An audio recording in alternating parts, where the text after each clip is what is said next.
Rhaegar quirked his eyebrow at the name. Then here you will remain to write and learn all there is to know before the time comes. A year ago little would have pleased her more. But that was when Dragonstone was a whole, and Winterfell held nothing for her save for an indifferent husband. She wanted only her featherbed, only her son and her dragons. The sacrifice had not been easy, in the end, and neither was duty. The dragon has 3 heads. She did not understand it before, but now she did. It was not a burden she would bear alone. She looked over to where Aegon stood, fiddling with the scarf around his mouth. What of Aegon? What of him? The dragon must have 3 heads, so you said. There was good in her nephew. There had been good in him as a boy, and good in him as he heeded her cry and ascended the stone drum to help save Arya Stark. He could have ran, but he did not. He could have struck her down at the foot of the dragonmont, him and his Dornishmen, and seized her dragons for his own. He had not, for love or fear. Rhaenys had been disgusted with it all.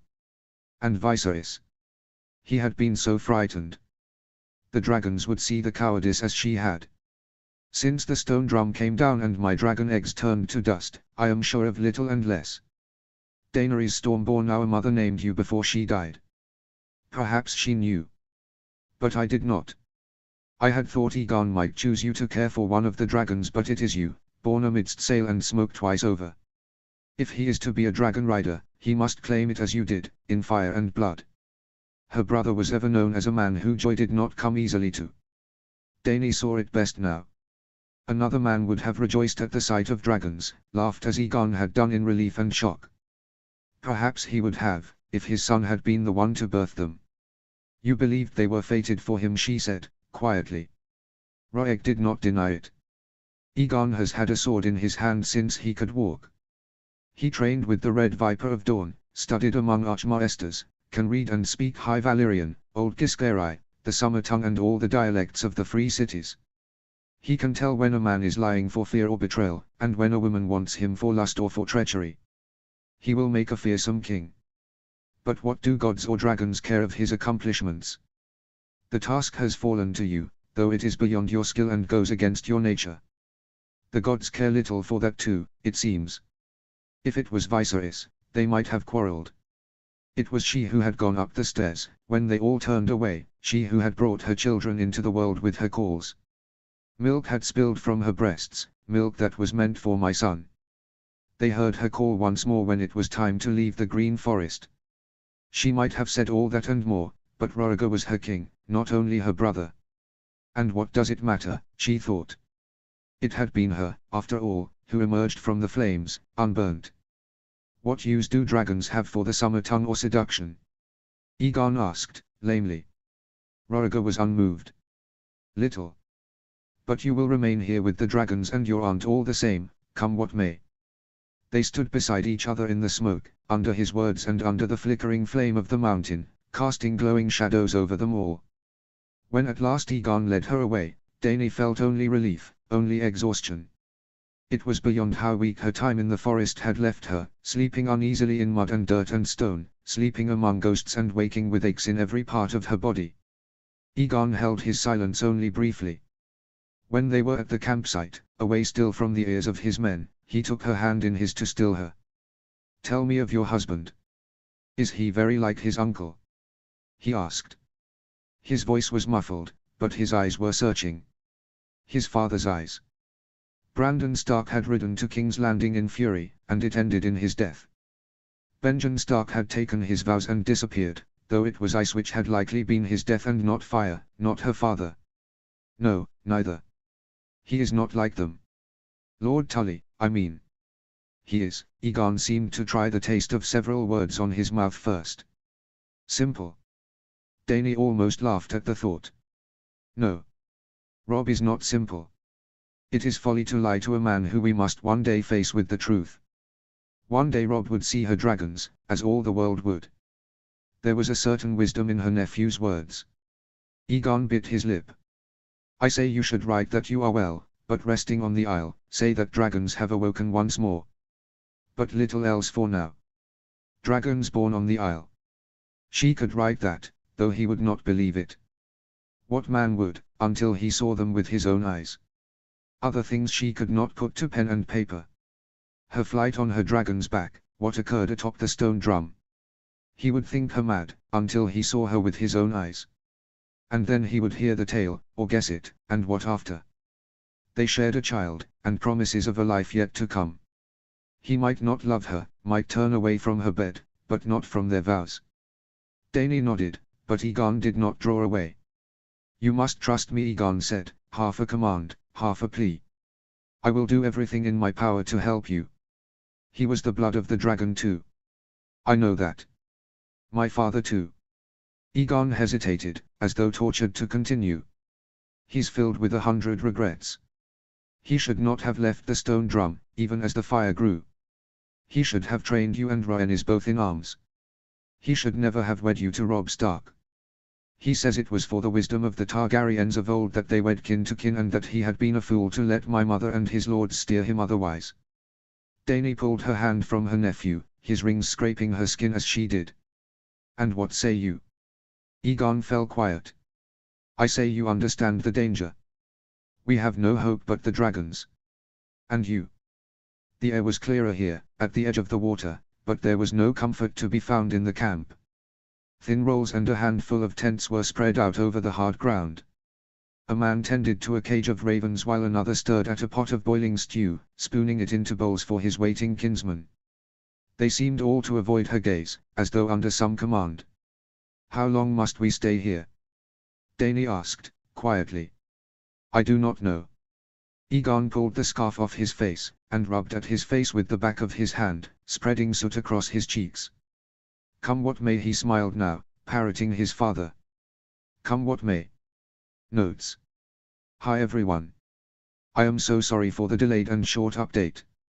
In the last couple of weeks, I have been dealing with the sudden illness and death of a family member. This has really derailed me, but the story has given me so much joy over the past few months, and engaging with you all has been so lovely, and I am working to get on track. I had a chunk of this written before everything happened, and I was feeling comfortable enough to flesh this out in the past couple of days, but unfortunately I couldn't get it to where I wanted it to be. This was meant to have a short Dany POV, and a longer POV for another character. However, it's been so long since I posted that I wanted to put this up in the meantime until I'm able to move forward properly with the story. I hope you enjoy it, despite the short length and choppy nature. It doesn't move the plot forward as quickly as I would like, but I think the family dynamics are really important and challenging for Dany's arc, and as part of her coming of age as she begins to deal with her role as Mother of Dragons /TPTWP, and also, for the first time in her life, her Targaryen family members and relationships that are not as straightforward as her easy bond with Rhaenys. Chapter 14, Robb 2. Summary. Warning, some gore, descriptions of injuries. Notes. See the end of the chapter for notes. Chapter text. Everywhere, it seemed, the world was burning. Riders from Barrowtown found their party at Moat Cailin. When they had travelled north to bring his bride home, she had stared with wide eyes at the walls and towers of the ancient stronghold of the First Men. Immense blocks of black basalt, each as large as a crofter's cottage, lay scattered and tumbled like a child's wooden blocks, half sunk in the soft boggy soil. Nothing else remained of a curtain wall that had once stood as high as Winterfell's. The wooden keep was gone entirely, rotted away 1,000 years past, with not so much as a timber to mark where it had stood. All that was left of the great stronghold were 3 towers, 3 where there had once been 20. Robb had heard his mother tell Daenerys the story of the tall, slender children's tower, where legend said the children of the forest had once called upon their nameless gods to send the hammer of the waters. His heart had been heavy then, filled with childish fears. Now, it was only grief. Grief and anger, thick enough in his throat that it was difficult to speak without almost choking on it. The ruins of Moat Cailin, this death trap, had felt an apt place for it. They lingered for 2 nights among the surviving towers, beneath the comet, still red and terrible in the sky, while grey wind hunted in the bogs. Robb's dreams bothered him little now. As he slept, he leapt over quicksands and suck-holes, feasted on snakes, and sunk his paws into the ground, slimy with moss. The dreams were like a mercy, a refrain from the waking world, from thoughts of what he might do when he reached King's Landing and stood before the king, thoughts of what he might meet, his wife's bones and charred remains, or nothing at all. His uncle had ridden to King's Landing and to his death. The knowledge of that did not escape him, though everyone around him had feared to say it as he left Winterfell, as though to utter it was to bring it to life, a circle which began with death and murder and would end with it too. But Robb had no plans to shout for vengeance at the gates of the Red Keep, nor challenge the Crown Prince to a duel. And this king was not mad. He had heard Rhaegar called many things, but not mad. The king was not there, besides. It was Prince Viserys who ruled in his place. Robb had learned when they were outside Torrhen's Square. He knew little of him, save that he had been raised on Dragonstone with Daenerys, a father and mother and brother all. Perhaps it meant he loved her well. They were kin, he would remind him of that, brothers in the eyes of the gods. If something remained of her, he would take her back to Winterfell, he had decided on that long ago. His wife had no great love for the North, but she had done her duty without complaint. And there had been some happiness for her within Winterfell's grey granite walls, in their bed, and most of all, with the birth of their son. Their son. It was for him that he did this, Robb told himself. When Cregan was a man grown, old enough to understand what happened to his mother, would he look to Robb and ask why justice had not been done? When he asked where his mother's bones were buried or her ashes interred and was met with silence, would he think him a coward, or a liar, or something even worse? Perhaps he would learn of the coldness between them, and think he had been relieved. Relief. He had felt nothing like it. He had felt only dark things, unknowable, thinkable only in the night and in the darkness. The pain had been a scab he could not help but pick at, a cut he poured salt into each day. He forced himself to dwell on it, to think of eternally of the very worst things, of her empty bed, the rooms he would never enter again. He imagined each inch of it, the colors of the carpets and the feel of them under his bare feet, the carvings on the wooden bed frame, the embroidery on her blankets. It was the only place in Winterfell that held any trace of her, save for their son, and even there it was contained, as though she were afraid of it spilling out, of getting in someone's way. There was her brush, ivory-handled, which she had brought from Dragonstone. Her letters were in a lockbox by the window, though it was ever open, spilling out and untidy. There were Cregan's toys, things she had made when he was still a babe within her that he had been too small to play with by the time she left. He dreamed of hammering it shut. More dangerous than Cregan's suspicions perhaps was what his father's bannermen would say, the men who would one day swear allegiance to him. He had ridden out with Clesa Wyn, Darin Hornwood, Robin Flint and Owen Norrie, but 100 men-at-arms had seen them leave Winterfell, and hundreds more across the north would know what happened on Dragonstone, know of the fire that burned still and the missing princess. How could he expect them to follow him if he did not stand before the Iron Throne and have them answer for it? No, it was too late to turn back. The Dustin men handed him the letter. It had arrived 3 weeks past, the youngest of them said through his helm, but finding them had not been easy. No one was sure where they were. The bog had overrun the road in some places and they had had to push it back, pack it with dirt and mud so they could continue. It felt strangely heavy in his hands. For one mad moment, for a second or a sliver of it, he thought of burning it. It had been a lifetime ago when happy words reached him. But it was from his father, hastily written. Lannisport had fallen, attacked by the Ironborn and its ships burned. The words were suddenly like a stone in his stomach. How foolish they had been, turning their eyes northwards, chasing after nightmares and fables of terror beyond the wall, when it was to the west they should have looked, to the battle they had fought 100 times over, would fight evermore so long as a Greyjoy ruled the Iron Islands. The letter went on. Seaguard was attacked, but the Mallisters had thrown the Reavers back. Edmure Tully had gathered a host, and Robb's father called for the same. They would come down the neck, as Robb had. The North had no great fleet on its western shores, nor great port. Instead, they would meet in Seaguard with his uncle's forces and take to the sea once the Targaryens sent their boats, root out the Ironborn in their own castles. But first the lords of the North were to send a small force of sending archers to Moat Cailin, to strengthen their defences. Robb would await them there. It was a command, not a request, and suddenly, he felt chastened. He had left Winterfell like a thief, when his father and mother were still with the Karstarks, too far away to forbid him or ask him to think more clearly, as Maester Luwin had entreated. And now he was to wait, now he was asked to set aside thoughts of his wife, of her burial, and think instead of war. He looked at his companions around him. All good men, all men he might have called friends. But all of the north, all from powerful houses, all proud and strong and eager to defend their lands. And all loyal, too loyal to disobey their liege lord.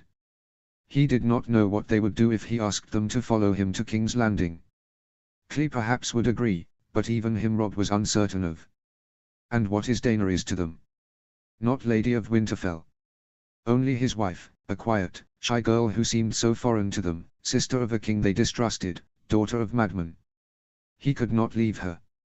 But he could not leave his men, his father, leave the north and think those same bannermen would one day follow him. For the first time in months, he left himself hope once more. Perhaps she was alive after all, hadn't Bran said something like that? He tried to remember his brother's words, but it seemed 100 years ago that he had been in Winterfell, holding hands. He'd heard it said that the Dragonmont was filled with endless tunnels, secret places the Targaryens themselves did not know, hard to reach and to find, cloaked in ash and fire. Perhaps she had been there, on the far side of the island. Or in the castle itself, some part which had not collapsed, somewhere they could not reach through the flame and the wreckage. Again, the temptation came. He could continue to ride now, north rather than south, up to White Harbor and find a boat to Dragonstone, demand they open their port to him and learn everything there was to learn, sit with her and ask 100 questions and have his answers. She would smile to see him, he hoped, be pleased to hear of how Cregan fared when Robb left him, perhaps chastise him gently for breaking his promise, for leaving their son alone. And they would return to Winterfell and make another son, or a daughter with silver hair. He had not wanted that, a silver-haired, purple-eyed child. But he found himself suddenly thinking of that, thinking of the life he had thought ended, the one he had wept for in the dark of his room. But no. Those were the dreams of a boy, and he could be a boy no longer. There were only bones, only ashes. But bones and ashes could wait, he grudgingly admitted. Bones and ashes could wait. Forgive me, he thought. She would, she would. He did not know how long he stood, holding the letter. Perhaps he'd wept then, standing there in the ruins, in sight of his men. He didn't think he had, for when Cleisewin finally had the courage to lay his hand on his shoulder and ask what the matter was, his face was dry. His expression must have been warped, for his old friend spoke in almost a whisper, as though afraid to disturb him. How strange, a part of him wondered idly, I have become fearsome. Ironborn have attacked, he said, his voice sounding strangely like his father. The North is marching to war.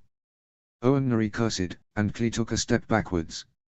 We wait here for my father's host, Robb found himself saying. There was no choice. The North had need of his sword. We wait here, he repeated. If the letter was as a dream, what followed was pure nightmare. 40 archers arrived, carrying the banners of the Mardaelis and Dustins, 10 of them Crannog men sent northwards by Howland Reed. They held the moat for 4 nights before the Ironborn attacked, sailing up Salt Spear and the Fever River in the dead of night. They would have all died had it not been for Grey Wind, who smelled something in the air and began howling as Robb was bedding down, snarling and biting at the darkness. His warning had given them a chance, at least. Only 15 of the archers were at their posts, the rest sitting around the fire, eating the last of their dinner, or asleep. Robb yelled out, not knowing why, not knowing what Grey Wind was doing, if it was an enemy or merely some prey, some lizard lion creeping in the dark, but his men jumped up all the same, scrambling for their clothes, for their scabbards and bows. They fought in the dark. Only the comet lit their way, and the glimmer of 100 stars that surrounded it. It had unsettled him, almost disgusted him, this marker of all he had lost, a herald of a new and terrible age, of autumn and of worse. But now he was grateful for it, now he almost wished to howl at it as the wolves had.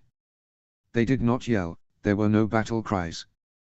Pike, they might have called, if they were more foolish, if they had not meant to catch them unawares, to slit their throats in their sleep. He caught the first one outside his tent, slashing widely, steel clashing against steel, until Robb's sword connected with the side of the man's neck.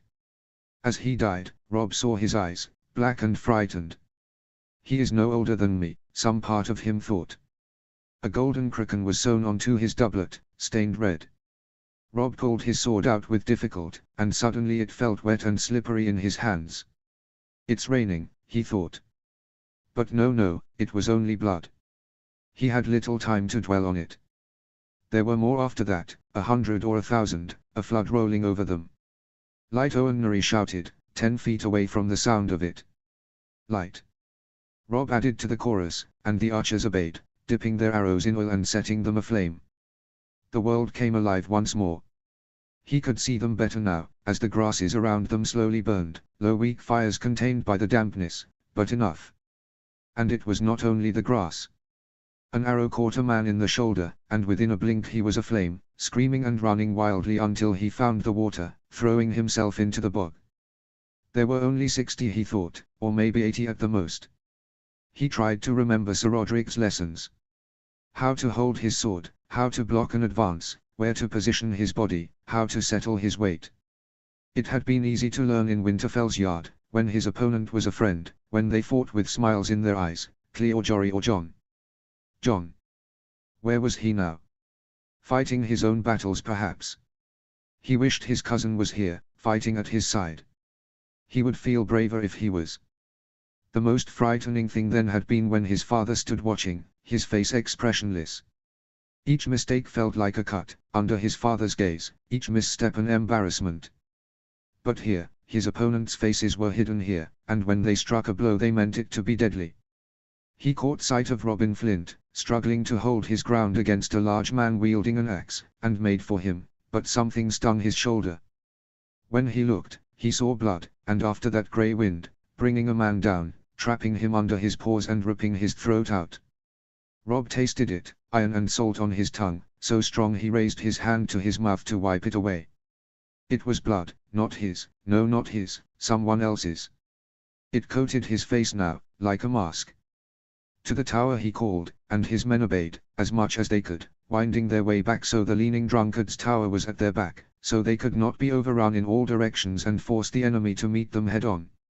He did not want to count how many he struck down. First he did 1, 2, 3. He did it so he would know how many were left, know whether they were winning or losing. Some he killed quickly, a single stab through the stomach or across their neck. Other he maimed when he could not gain purchase, and those he could do nothing but leave behind, screaming and crying in the mud, to die slow deaths or be struck down by another. There was no time until another one came, no time even to kill. The fighting seemed to end all at once. His arm ached as it never had before, his movements had grown clumsy and tired, but the onslaught was no more. There was blood on his face, blood in his hair and clothes, even his boots, as though he had stepped into the sea. No, not the sea. A river of blood. And grey wind was grey no longer, but red, red all over. How many had he killed? Had he kept count? Rob reached for his wolf, and only when his sword was in its scabbard did he notice his hands were shaking. Good boy, he murmured. Good wolf. Grey Wind's only reaction was to swish his tail, and nuzzle his head in the side of Rob's thigh. Dead or dying bodies lay in the ground. Bodies of the Ironborn, men he did not recognize, but among them were those he did, a man who had come from Barrowtown, slain half naked before he could even grab hold of his sword, 2 boys from White Harbor who had soiled themselves as they died, though not before killing their attacker, a burly man who had taken a knife to the gut. It was Grey Wind who found Robin Flint, half buried already in the marshes as though the land had tried to draw him in, an empty hole where his left eye had been. Rob dragged him out himself in a wordless stupor, wrapping his arms around his chest and pulling him through the mud to dry land. His clothes were coated in mud, but that was better, better than blood and guts and entrails, parts and pieces of everyone he had killed. He sent Cleesewin with 5 men to the river, to see what they could see, to make sure they could not be caught unawares again. With the others, he collected the bodies of the dead Northerners, bringing the corpses to the gatehouse tower, cleaning their bodies as best they could and wrapping them with canvas stripped from their tents. Robin Flint would be sent back to his mother, buried alongside his forefathers, the others to lords of the houses they had served once Rob could spare the men. Robin was older than Rob, nearly twice his age, but in death he looked like a young man, so childlike and small. Dead, he thought, where he had been alive only a few hours past, complaining of the oats and bread they'd had for dinner. He had not been the first to die that night. How many others would follow, by the time the war was done? Perhaps even me, Rob thought. When Clee returned, attesting that there was no ship they could see, that whatever remained of their attackers had retreated. He saw to Rob's shoulder, the place where a sword had sliced through his flesh. There was no maester here, no poultices nor draughts, only some waterskins and a bundle of clean clothes. On the battlefield he had seen the wound, but not felt its pain. If he had, he would not have been able to even swing his sword. Klee cut strips of them and bandaged his wound carefully, and it was all he could do to keep from screaming. He could not fight again, not tonight. He prayed they would not return. As Klee tended to him, all around them lay the slain bodies of the Ironborn. "We should let the bogs take them," he murmured. His friend had no wounds, as far as he could see, but was soaked in blood as Rob was. "No," Rob said, quietly. "We'll send them to the sea. They could float them down the Fever River, out to Blazewater Bay and Cape Kraken beyond, back to their god." He had no wish to camp among corpses. And Grey Wind, he was sniffing at them now, winding his way between them. If he began to feast on them, Rob couldn't bear that. What could they have hoped to do? Kill them, surely, but no force that small could not hold the moat. From the south, surely, but not from the north, not when his father's army was approaching. Lannisport. Seaguard. Moat Cailin. Thrown back twice, though it had been a close thing. Perhaps they had not meant to hold it. If it was him, he would have scorched it, brought it down stone by stone, left the north with no defense against an invading army, weakened them evermore. It had defended against southern invasions for 10,000 years, Rob thought, and it nearly fell in one night. He and his father had looked north, when they should have been looking west. He had looked the wrong way once more, thinking little of the river, little of guile. He could not make the same error a third. His father and his host did not come, not the day after, nor a fortnight. More Crannog men came instead, with a healer, a wizened old man who tended to their wounds and set up camp with them, with more supplies, with 30 men, and with darker words still. It was Howland Reed who wrote now. Deepwood Motte was taken, the same night as the attack on Moat Cailin, captured with 500 Ironborn. Sea Dragon Point and the Stony Shore were thick with their ships, sending villagers fleeing east. They had not even waited for the army to cross the neck, only for the men to leave their castles. And now, they would wait and watch for his father's host to unravel, as the lords on the western shores returned home, to protect his own lands. His father would hold them, Rob was sure of that. They would have to reclaim Deepwood Motte first, perhaps send a force to Bear Island, fortify Barrowtown and Torrens Square. And then look to the Iron Throne for help, for ships and men to take to sea. The Westerlands. The Riverlands. The North. All under attack. His father's command was the same, to hold the moat. Notes. Thank you so much everyone for hanging in here with me, and for all your encouraging comments and kind words on the last chapter with everything I have been going through with my family. I am so sorry for the delay with this chapter. I spent far too long trying to write it from another POV. The original plan was Arya as she traveled through the Riverlands, seeing the refugees from the coasts and war from the small folks' perspective, but was having such a hard time with it.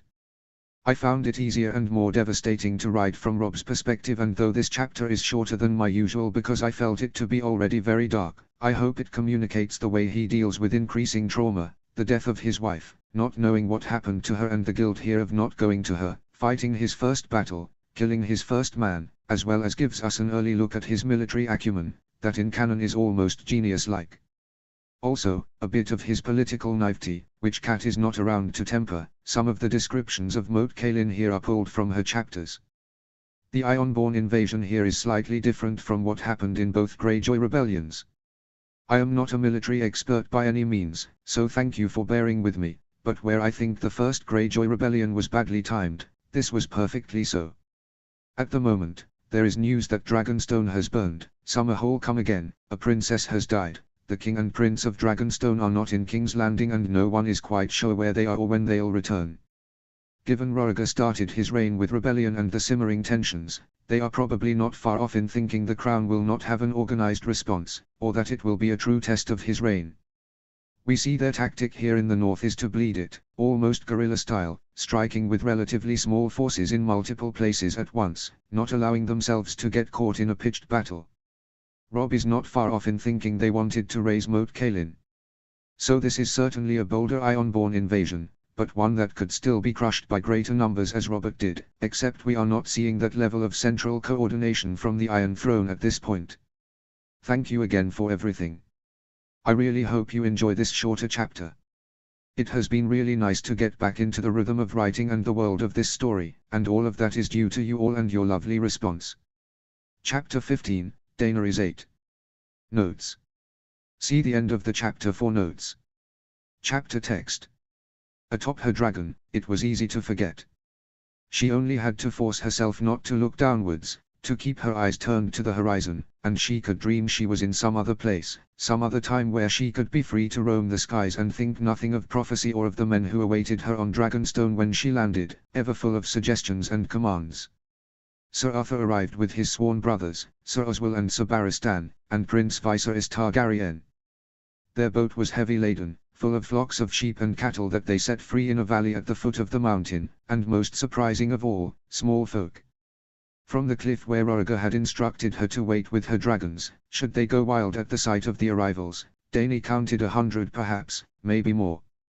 They pushed crates and carried pickaxes, led along by a group of Rhaegar's Dornishmen to the southern foot of the mountain where before Dragonstone's fall, obsidian was mined. The first one who caught sight of the dragons began to scream, and was quickly silenced by one of the guards and a blow from the dull end of a spear. There were no more screams after that. When at last the workers were out of sight and her dragons in the valley, circling their newly arrived prey, Dany descended. Sir Barristan had been the only one to smile at the sight of her, telling her how glad he was to see her well. The other two white knights were more reserved, they had seen too much together, after all, done too much. She wondered if they shared everything, as true siblings do, but then thought better of it. If they had told of what happened atop the stone drum, Sir Barristan would not smile so. Her own brother was torn between relief and something like wonder, or shock. They embraced, and into her hair he murmured that he had to come, had to see. And then he stared up, searching the sky for a sign of the dragons, flinching as though struck when he saw Brightson emerge from a burrow in the mountain. He said nothing more to Daenerys, however, disappearing into Rhaegar's tent. When they emerged together, the sun was high in the sky and Rhaegar asked her to take flight. There was a small footpath leading to a ridge in the Dragonmont that overlooked the sea. She climbed it, clumsy, feeling her eyes on her, and higher still over warm rocks, as far from the shore as she dared. There'd been a tension in the camp the first few days, a fear that had dissipated only when they realized how indifferent her dragons were. They preferred the ruins of Dragonstone, the hot stones and fallen towers that had once been their home, or hunting goats that climbed the side of the Dragonmont. Sated and happy, they had no use for men.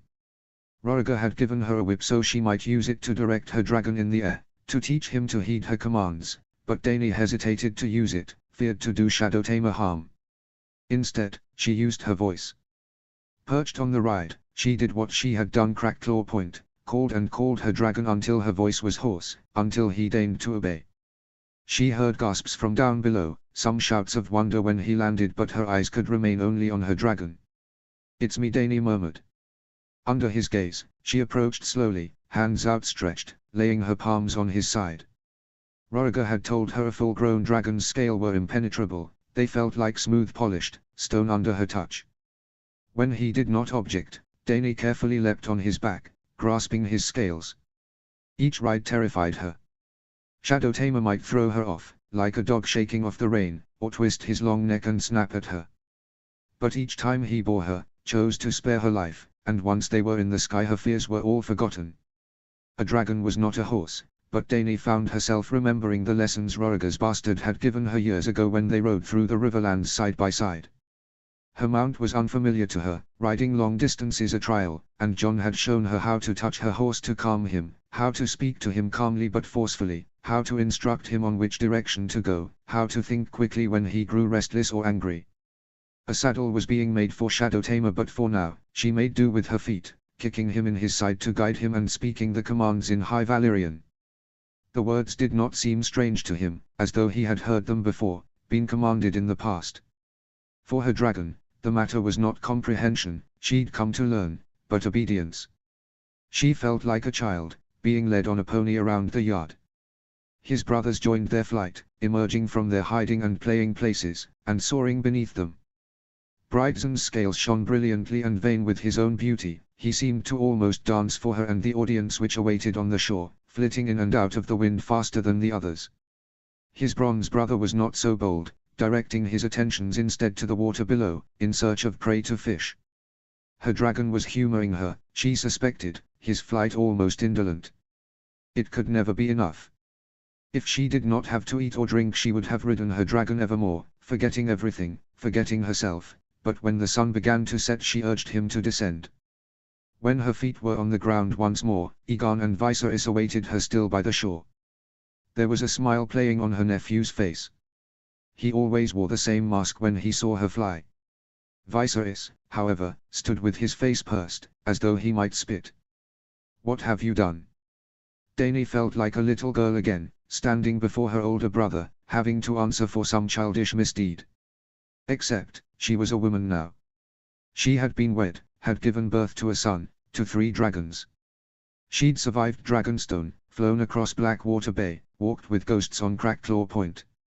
And now, slowly, she was learning how to tame her dragons, to train them to listen to her voice, to her commands. And Viserys had ran. She made herself remember that. With the heat about them and Arya Stark facing death, he ran down the stairs and he had not looked back. "I can fly." Viserys stared at her, incredulous, eyes searching her face and form as though to find a trace of a lie. "How did you take them?" Her nephew smirked. "She's the prince that was promised. Remember that. A hero born amidst salt and smoke, under a bleeding star. A prince, not a princess." Viserys frowned. "An error in the translation," Egon said. "Besides, what is a matter of a missing cock compared to the last 3 living dragons in the world? A small thing, surely." Her brother did not laugh. He looked like he had sucked too long on a lemon. "What news from the capital?" Dany asked. She had no desire to argue with her brother now. They should be celebrating. Did Robb arrive? There had been no reply to her letter. Robb. Viserys appeared confused for a moment, before remembering. "Robb Stark. Arrived where?" "He is besieged in the neck." Dany looked to Egon, stricken, but he seemed similarly taken aback. "Is this the news you bring, uncle?" "This and more," Viserys said, smiling enigmatically. Whatever it was not for Daenerys' ears. She waited miserably in her tent until she was summoned at evenfall, and brought before the king. Once, Targaryen princes plotted their war-making and took counsel in the chamber of the Painted Table, pushing wooden sodders across the rivers and mountains, castles and cities, hills and lakes and forests of Westeros. But the table was no more, and Rhaegar had to make do with a simple parchment map, spread out on a large plank of driftwood that lay across 2 barrels. There were no Kingsguard in attendance, only her kin. Rhaegar looked weary as ever. There was something more, something in the way he drummed the table with his fingers, something akin to annoyance or anger, things her brother did not often show. They stayed in silence for a beat too long. "Your Grace, may I speak?" Dany asked, "At least." Rhaegar nodded. Viserys said something about a battle. Father and son exchanged a look. Moat Cailin, Egon amended, in a quiet voice. "The Ironborn attacked the neck." Robb Stark threw them back quite gallantly, thought they were outnumbered and caught by surprise. Rhaegar smiled at her, as though that should please her. Moat Cailin had been a cold, damp, and inhospitable wreckage when she crossed it with the Starks. Robb would have fought in the mud, knee-deep in some places. It was only a little north of there that he'd taken her on his horse, and ridden where there was no clear path with her arms around his waist. How that touch had thrilled her, though he had been naught but a stranger. How full of desire she had been then. "You can be in Winterfell by the moon's turn if you leave tomorrow," Viserys said. Rhaegar frowned, but said nothing. He and Egon watched them with identical looks, inscrutable and expressionless. "That path is closed to me," Dany insisted. She had come to accept it, but it hurt to speak of it all the same. He ignored her, however, turning instead to the king. "You don't know her like I do. She only stopped coming to my room, crying of her nightmares a few years past." "She's never even held a sword," Viserys said, incredulous. Go back to Winterfell, Dany. Give your husband more sons and watch them grow up. It's all you ever wanted, isn't it? Her brother knew her. As a girl, she imagined adventures to amuse herself, but it was a quiet life she wanted. Watching Cregan grow up, holding his hands as he took his first steps. It was a sweet dream. You're my family too, Dany said, instead. With your own eyes you saw me ride the Black Dragon. If I leave, he will take no other rider. The law Rhaegar Reed says the same, our history says the same. No dragon has ever been ridden by two riders while the first lives. The law also said a prince would wake the dragons, not a princess, Viserys said. Rhaegar spoke at last, his voice like a whip. If you understood the road our sister must walk, you would feel only pity, not envy. Viserys was undeterred. What of the Starks? Would you allow the dragons to fall into their hands? These seemed fears her brother had long nursed. There is a reason our ancestors had wisdom enough to wed brother to sister. What of Daenerys' son, when he becomes a man? Will he not look to her for a dragon of his own, for an egg or to ride with her on mount? He may have the blood of the dragon, but he is a Stark. As your own son is Martell, and not Targaryen, Rhaegar countered. At last, her brother was subdued. In the end, Viserys was given a choice. Return to King's Landing and continue to serve in Rhaegar's place until Lord Connington returned from his travels, or return to Dorne. Viserys said he would return, as soon as the tide turned. And while they waited, there was peace, for a time. She learned other things, atop her dragon. Flying was easier once she fit his saddle to him. It had been nearly too heavy for her to carry, overlarge and clumsy, but she used all her strength to fit it. Dany wound and cinched long leather billets and straps around his neck with her heart in her throat, and once in the air she tested other words. The saddle saved her when she tested dracaries, and Shadow Tamer roared his black flame into the air. Foolishly, dangerously, she flinched at the fright and heat of it and remembered almost too late to clutch at the makeshift reins tied further up his neck. It sent a burst of pain through the shoulder she'd hurt on her very first flight, but with shaking hands she held on. Her brothers had watched her from the ground. When she landed, Rhaegar ran to her and called for help once he saw her clutch at her arm. Viserys stood with his feet rooted and anger flashing in his eyes.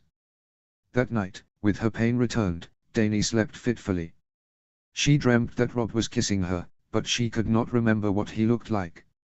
She tried to bring his features into focus, the reddish stubble on his jaw, the curve of his lips, his slightly broad nose, but she couldn't, hard as she might. And then he changed, and auburn became silver and blue became indigo and lilac and finally blue again, except it was all wrong. His lips were blue too, blue and bruised, and when the stranger thrust himself inside her, his manhood was cold as ice. She sat up, her bedclothes a tangle. It is only a dream, a nightmare. Around her, in the dark of her tent, there was only silence, only the lapping of the waves against the shore. Her body was sweating, her blankets kicked away as she slept. She was reaching for them when she heard the screams and jumped to her feet. Outside, the world was in chaos. Some men were in the water, others had spears in their hands and were running down the ridge that descended to the twisted valley her dragons had made their haunt. Loud in the air, above it all, was a roar as desperate as a babe's cry. Dany ran. Barefoot and disheveled, she raced over wet grass and fallen leaves and slippery smooth stones that left her scrambling for her balance. By the time she was at the footpath that led down, it had begun to rain and the wind was rising. In the middle of the valley stood Shadow Tamer, surrounded by men with spears and swords, gleaming silver in the night. His brothers were in the sky, circling, and at the center of it all stood a man with a shield, calling out to him. "Stop!" She screamed. She screamed again, louder, but it was no use. There was another roar, and the fire was beating at her face, scorching the air around her, the air full of ash thick enough to choke. Somewhere, Rhaegar was shouting for his men to put their weapons down, to retreat, to not harm the dragon, his voice carrying over the carnage, fearsome and commanding. Her dragon pressed closer to the circle of men around him. "Stop!" she yelled once more, and then its molten eyes were on her, for a blink, for two, and as quickly he took to the skies, Sea Flame and Brightson at his tail, leaving a hail of sand and mud and dirty and grass in his wake. And a burning bundle at the middle of it all. Some Dornishman she did not know was the first to move, some brave man who took off his cloak to try to smother the small fire. When that set alight too, it woke others from their reverie, and more knights came forward, throwing sand onto the fire, onto the corpse. Dany did not want to look. She willed herself to turn back, to turn away, but something drove her on, dragged one foot in front of the other until she stood over the wreckage that had once been her brother. His silver hair was half burned away, his handsome face and form a monstrosity of bone and charred flesh. In one hand was a spear, in the other a shattered shield. And then she understood. Moments or hours after, a man in white was at her side. She felt Sir Barristan before she saw him, a body close to hers, heard his heavy breathing, and when she looked in his eyes, there was terror. "He tried to take my dragon." Her voice was little more than a whisper. "Why would he do that? The dragon must have 3 heads. 3 dragons, 3 riders. And yet, Viserys had wanted the only one claimed. We would have been as Aegon the Conqueror and his sisters. She might have shared the secrets of dragonkind with him. "Your Grace, you should go," the knight said, at last. But there was nowhere to go. Dany wanted to tell him, but she could not find the words. Her dragon did not return for a time, like a chastened child frightened to face its mother and the punishment she would dole. Where he went Dany did not know, for a while did not care, though his brothers sated themselves on the feast Sir Arthur had brought happily enough, as though ignorant of what happened, holding themselves apart from Shadowtamer's sins. Viserys Targaryen was burned a second time on a crudely constructed pyre, his ashes collected into a small vessel of red clay to be interred in King's Landing, alongside their mother. Dany watched in an odd calmness until the very last of the embers burned. Rhaegar's command to retreat had saved the others, but not her brother. It had killed him. No. The dragon had killed him.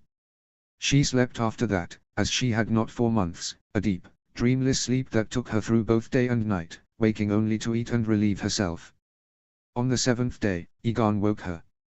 "Your dragon has returned," he said, quietly. "You should go to it." She would, she knew she must. They walked under moonlight, and found the brothers in the valley, their favorite place as of late despite the carnage that had been wrought there. Around them were the bones of sheep and cows, a graveyard of their gluttony. Aegon kept his distance. Her brother's killer lay on the dark grass, his head on the ground. Mother of dragons, daughter of dragons, bride of dragons. She had been the one to unleash her dragons on the world, and their sins were hers. And when Dany looked at the beast, there was no anger in her heart. They were of the same blood, the same seed. And blood was on her hands too. Viserys wanted them, I should have seen, should have known. But she would have given him one of his own, if only he'd been patient, if only he'd asked instead of stealing. "I know what you did," Dany whispered, her voice hoarse from misuse. Her dragon looked at her but he did not move. "I know what you did," she said louder. "And I know what he did, too. The spear." Viserys had died with it in his hands. There was nothing more. When she walked back to Aegon, his look was strange. "My father should have sent him away at once. I did not think." He closed his eyes. What Viserys did, he did for weakness and greed. Weak and greedy. Yes. He could have had his own dragon, but it was hers he wanted, the biggest of them all, the one their nephew called Balerion come again. Viserys fancied himself in the role of Aegon the Conqueror, not his little sister. She thought of what the ghost in the lacquer mask had told her when she wandered the haunted forest. "Beware of all. When they see, they shall lust." Her own kin, that was a sharp cut. Why was this happening to her? Weak and greedy he might have been, Dany said. But I loved him. Aegon frowned. You love too easily. This was her nephew. For the first time the mask upon mask had all fallen away and he spoke to her without pretense, without smiling or flirting. He was a serious man, underneath it all.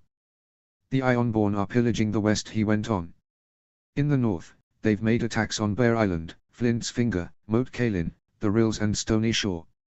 Ned Stark and his Northmen fight now to retake Deepwood Motte and fortify Barrowton and Torrens Square. The Westerlands are harried, and Lord Hewitt's town has fallen. Some of their ships have been sighted as far south as the Whispering Sound." The names were familiar to Dany. She tried her best to follow along. My father does not wish to risk anything, nor the dragons, nor his men or his fleet. They are for the long night, he said, the final battle to come. Dany tried to think. The Ironborn are few. With enemies like Stark and Lannister, will they not be easily crushed? Crushed, yes, but after how many deaths? After how many moons? And when we call upon those men we have abandoned to fight with us and march on the wall, will they obey? The North will. They must. If the ancient enemy came flooding over the wall, they would have to fight or risk their own deaths. And the Reach, once you're married to Highgarden. Aegon shook his head. I do not intend to wed soon. Dany frowned. You mean to break your oath? That is not what I said. I do not intend to wed soon, he repeated, softly, a secret in the wind, witnessed only by her and her dragons. The hand in marriage of the heir to the Iron Throne is a costly thing, and I was cheaply sold. I was 12 when Mace Tyrell brought his daughter to King's Landing and my mother and father told me she was to be my bride. I made no oath. And yet I am somehow on a bound to wed Margaery, though it brings me little more than some gold and ships. Sold. There had been no courtship for Daenerys, no dances nor love letters nor stolen kisses. She had left her home behind and wed a stranger with anger in his heart. No, Aegon, no, it is Margaery who has been sold. Lots of gold and lots of ships. But not dragons. The dragon has 3 heads. 3 heads has the dragon. Aegon the Conqueror had wed his sisters. And Viserys was gone. That only left Aegon, Rhaenys, and Rhaegar. Rhaegar had made no move to claim one for his own, but she saw how Aegon watched her, studied her words and movements. At times Aegon seemed to look at her the way he looked at the dragons. Not with desire, but a grasping curiosity. Shadow Tamer slowly turned his head to face her. Weak and greedy, he seemed to say. You think that because one day you may take one of the dragons that you should possess me too. Dany said it for her son, for the little boy who would one day rule from the high seat of the old kings in the north. Inexplicably, she thought of Jon once more, cold and lonely on the wall. But you may not. Aegon blinked at her, and smiled his playful smile, shielding himself once more. You are vainer than Viserys. At the mention of her brother, Dany could taste ash in her mouth. Aegon went on, solemn once more, quieter. What I mean to say is that your dragons have bought us time. I will not tie myself to the Tyrells yet. I do not understand him. I do not understand him, but I need him. I need his friendship, and his swords, and I want to trust him. Viserys had betrayed her, but it did not mean they all would. She could not mistrust them all. What of the Ironborn? Dany asked, searching for sturdier ground. He sighed. All you need to do is frighten them. Simply fly overhead. We can use the confusion to our advantage.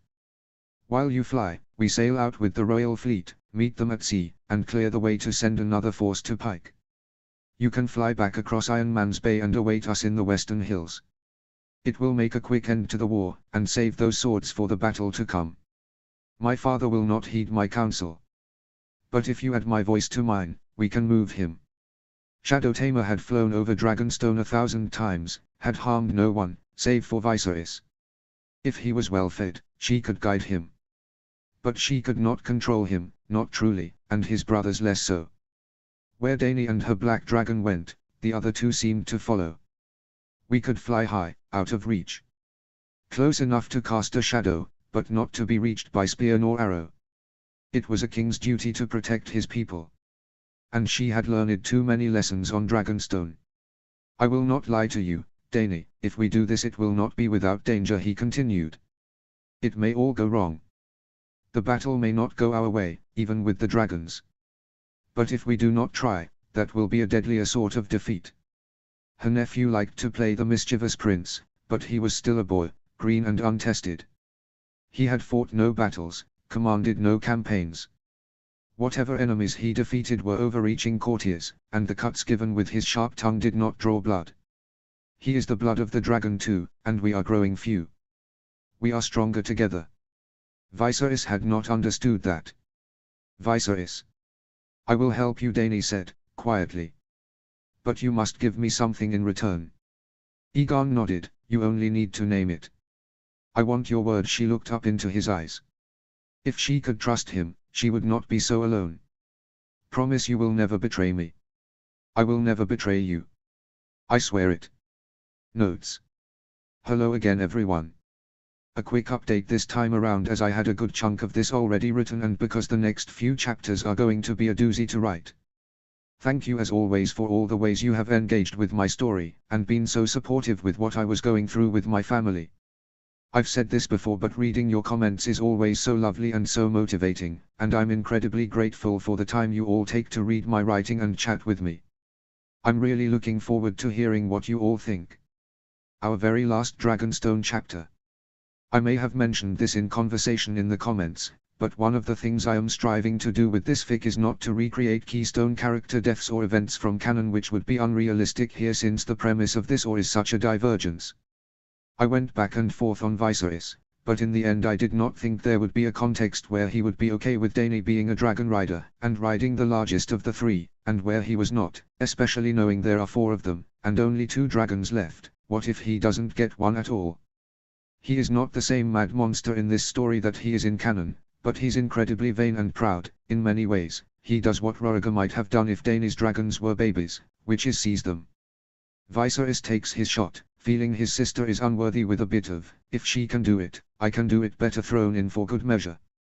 Dany dealing with her complicated family dynamics, the consequences of her mistakes and inexperience, and her relationship to her role as mother of dragons as her kids begin to rack up a death count breaks my heart, and sadly there is no shortage of that in this fic. She already has an incredible amount of trauma from the birth of the dragons that Viserys' death has compounded, and I don't think it allows her to process his death fully, and certainly factors into her decision to agree to Aegon's plan, and to choose to trust and to hope, one of the many things I love about her in canon. Chapter 16, Bran 2. Notes. See the end of the chapter for notes. Chapter text. The Marndaelis were guests in Winterfell, them and hundreds more. Bannerman come to follow his father to war. When last they were here, it had been for Robb's wedding. The Lord of White Harbour had arrived with a long tail of retainers, then knights, squires, lesser lords and ladies, heralds, musicians, even a juggler, all aglitter with banners and surcoats in what seemed 100 colours. In the mornings, the northern lords and squires had tilted at quintins in the yard or hunted in the Wolf's Wood, and by night, they drank and laughed and joked with Robb about his wedding night to come.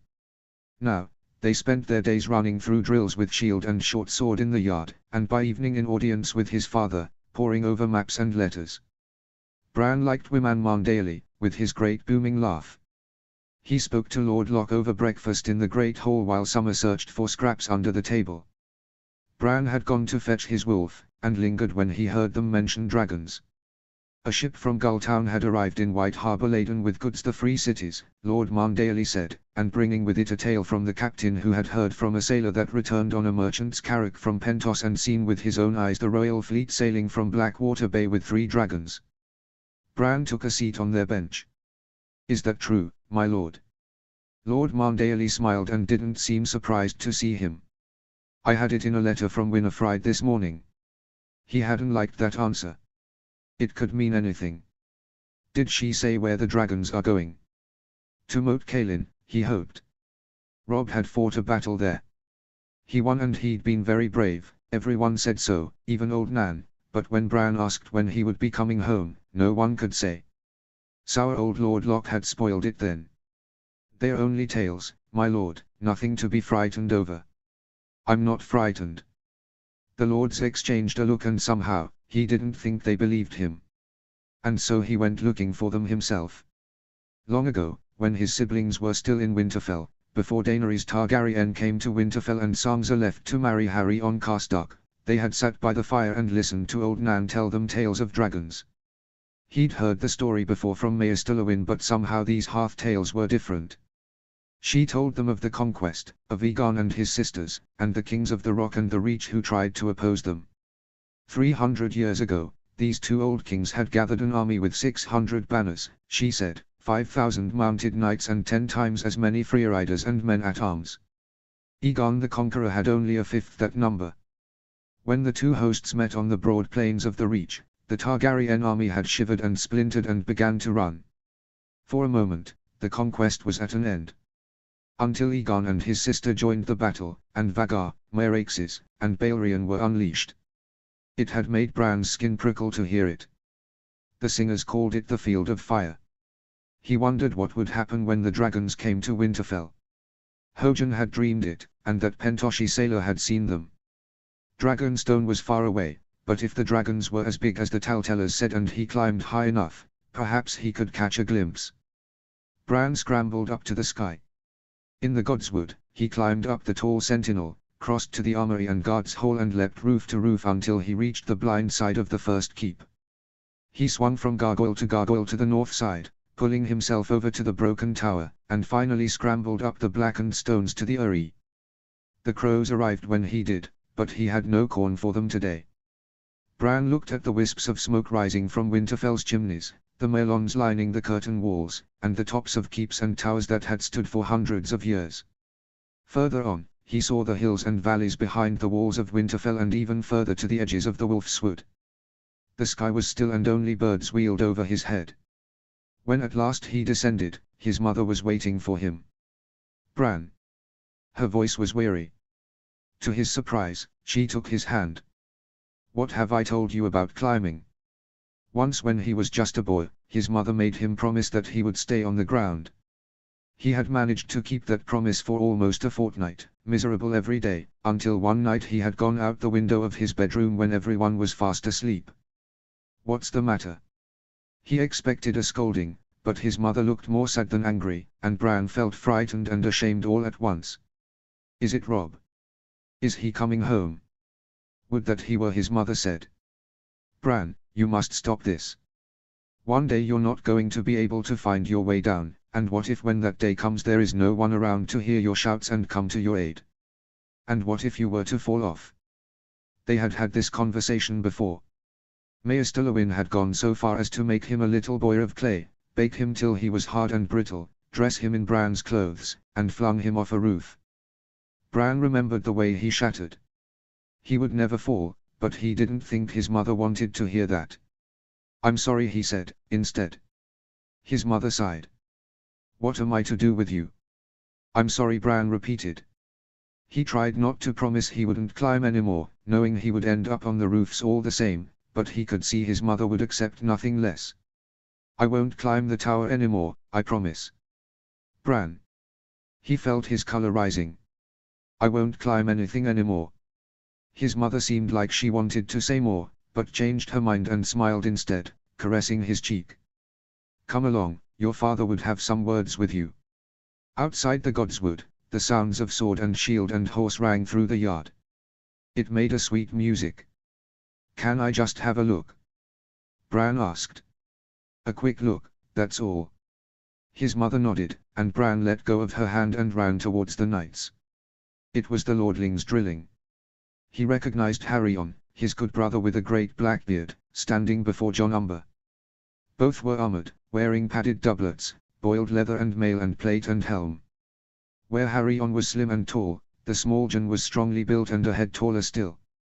They drew their long swords as a dozen spectators, men and boys, called out encouragement. It was the small Jon who moved first, driving Harry backward and attacking him with every blow, keeping the smaller man on his heels. Harry cursed, and brought down a savage cut on his opponent, that was well blocked. When their swords crashed together, Karstark recovered from the shock of impact faster and slammed a side stroke into Umber's ribs.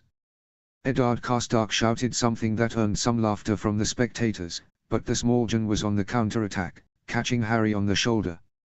For a moment, his good brother was unbalanced and the small Jon tried to cut his leg from under him, but he nimbly jumped over the sword. They went at it for a while, until both combatants were staggering and Sir Roderick ended it, grinning that they ought to save some of their fight for the Ironman. When they removed their helms, both men were sweating and red, their hair stuck to their forehead. They smiled and parted with a handshake. Harryon caught Bran's eye and waved him over. Good morrow, Bran, he said. Bran had never known Harryon Karstark to be so cheerful. At Robb's wedding feast when he wasn't his good brother yet, he had hardly danced at all nor reached for his mead, and for the rest of the time sat at his father's hand, unsmiling.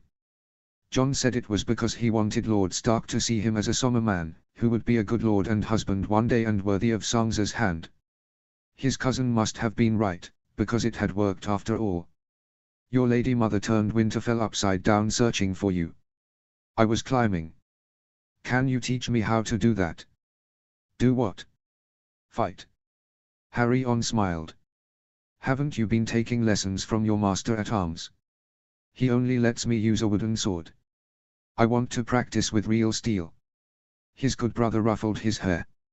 Soon enough, Bran. Go along, we'll speak later. Bran wanted to say more, to make him promise for true. Instead, he returned to where his mother stood waiting. In the solar, Lord Stark was alone.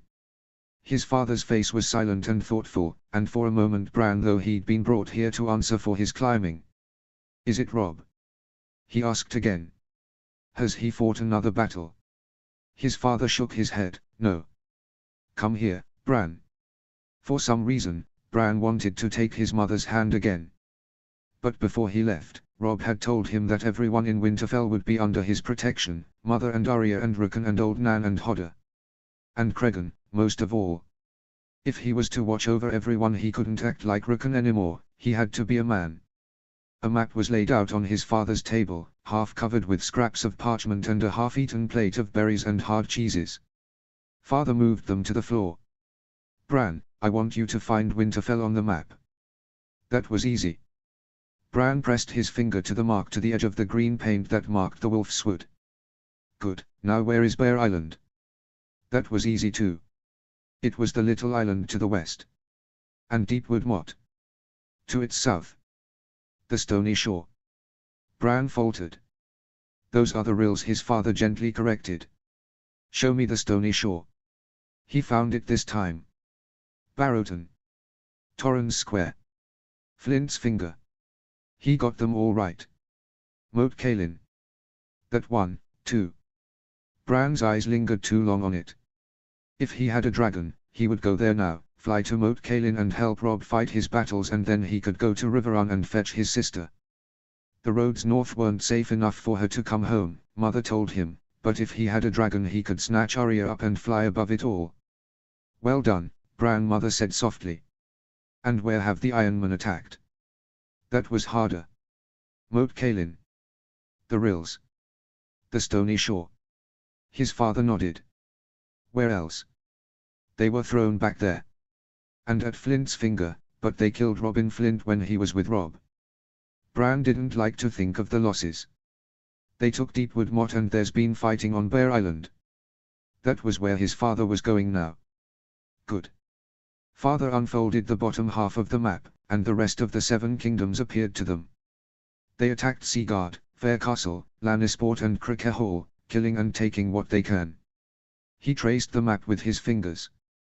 They looked east now, and his father drew his attention to the spot Bran knew was Dragonstone.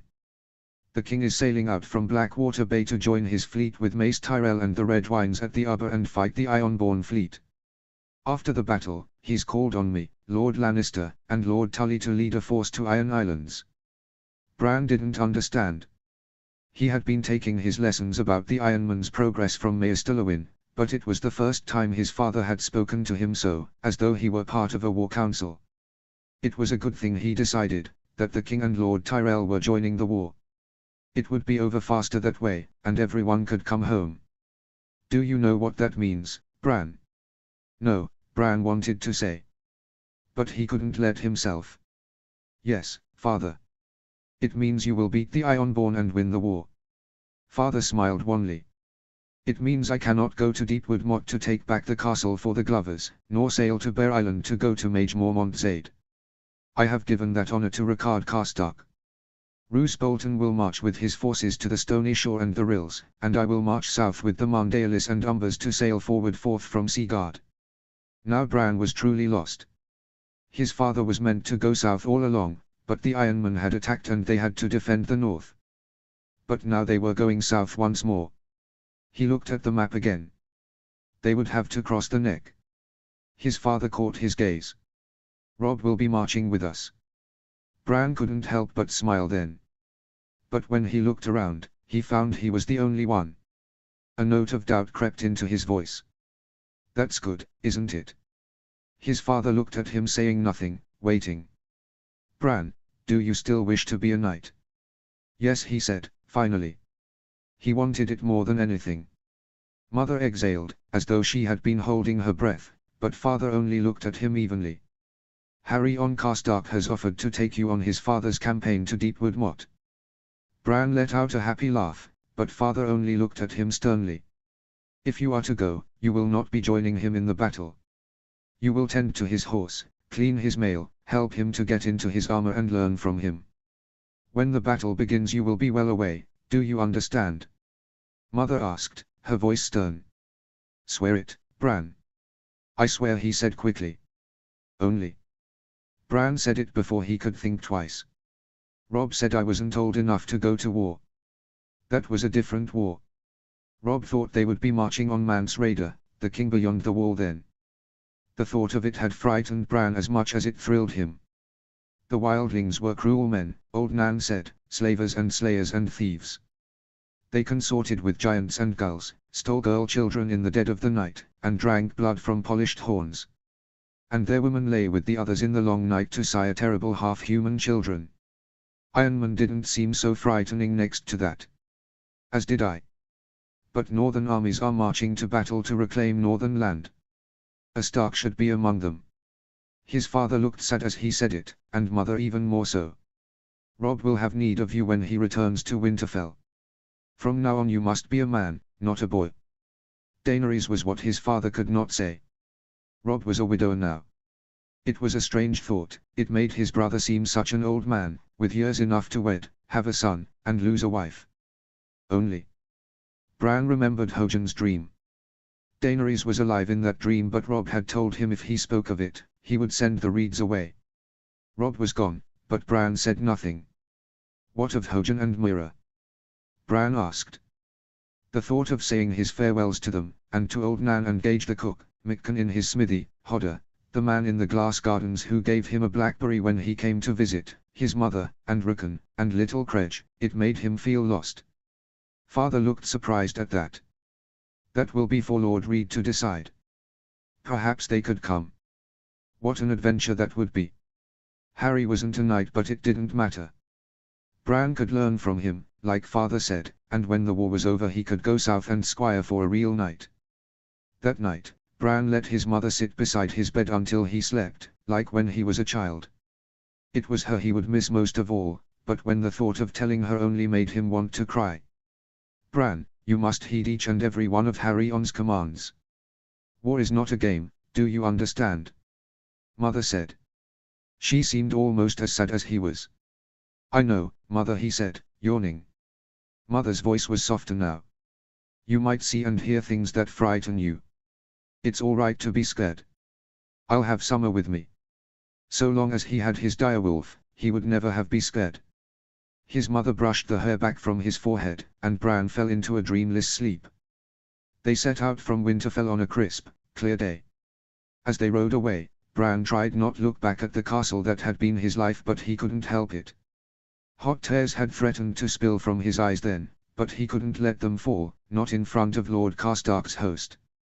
The Reeds rode beside him and they seemed to notice, though. You'll see your home again, Bran Meera said with a smile. It was hard to sulk with Meera. He had the Reeds at least, though he had left everyone else behind. Our path is one, Hojan said in that solemn way of his that made him seem older and wiser than he really was. Hojan was almost a man grown and Meera as fast with her spear as any man. Harry seemed annoyed at their inclusion and told them to stay close to him all the same. 400 strong, they travelled through the Wolf's Wood. Bran had known this wood his whole life. The smells of the sharp fresh tang of pine needles, the earthy odor of wet rotting leaves, the hints of animal musk and distant cooking fires were as familiar to him as the smells of Winterfell. Jory had brought him, Robb, and their cousin Jon to fish for trout here once. Bran hadn't caught anything, but Jon gave him his fish on the way back to Winterfell. The memory made him smile. They marched slowly, almost at a crawl where the wood grew too dense and it seemed they would be swallowed up by the wet green wild. In some places, the trees had risen so close together that all day, the forest seemed as dark as dusk and the men had to light torches so they could find their way between rocks and puddles, great oaks and grey-green sentinels that shielded them from the occasional light snow that fell from above. Always scouts ranged far ahead of the main column, alert for any signs of game or enemies, while outriders guarded their flanks. Though he didn't dare complain, he hadn't known how tiring marching could be.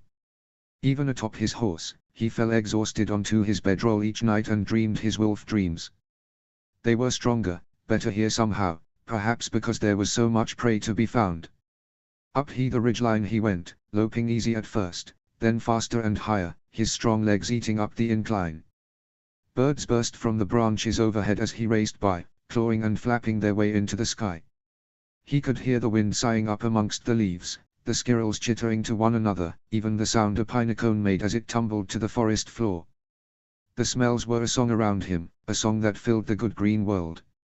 He feasted on deer and fear and blood, and each morning when he woke, Hojan was waiting for him. "You were gone too long," Hojan said. "Did you mark the trees?" Bran flushed. Hojan was always telling him to do things when he opened his third eye and put on Summer's skin. To claw the bark of a tree, to catch a rabbit and bring it back in his jaws uneaten, to push some rocks in a line. "I forgot," he said. "You always forget." It was true. He meant to do the things that Hojan asked, but once he was a wolf they never seemed important.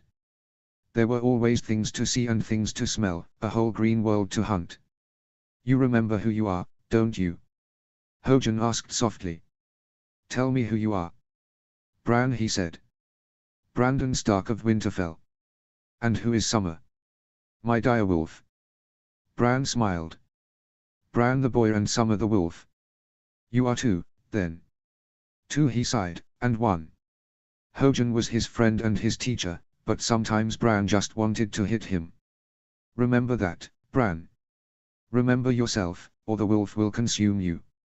When you join, it is not enough to run and hunt and howl in Summer's skin. Will you remember? And next time, mark the tree. Any tree, it doesn't matter, so long as you do it." "I will. I'll remember." After some time, Bran began to notice that Hojan wasn't the only one interested in his wolf. Harry did as father said. He taught Bran how to saddle his own horse, how to build a fire, and find his way through the woods if he was lost and alone. He showed him how to clean armor and sharpen a sword, though he never let him handle steel otherwise. When they had a spare moment, he even helped Bran practice his drills, though only with clumsy tony swords. The first time Bran wielded a true sword should be one Lord Stark handed to him, Harry had insisted. Each night, they dined together on black bread and stew made from whatever game the men had hunted in the woods. Harry's eyes were on Summer. "That wolf of yours," he said. "Does he ever do strange things?" Bran thought of his wolf dreams. But Harry on Karstark couldn't know about those. "Like what?" Harry shrugged. "Like if you're in one part of the keep and he's in another and you say his name and there's no way he could have heard you, but he comes anyway. Or you're angry with someone, and he feels it somehow and bares his teeth when they walk in the room." Was he talking about Lady? Bran couldn't imagine Sansa's direwolf baring her teeth at anyone. No, he lied. Harry looked at him queerly, but there was no more talk about wolves after that. They were a week away from Deepwood Motte when a scout returned, galloping back with word of skeleton force, 40 archers on the battlements and at least 70 more within that he'd counted with his far-reaching eyes each time the gates opened. The Ironmen had landed upon the tidal flats north of Deepwood Motte, Harry explained.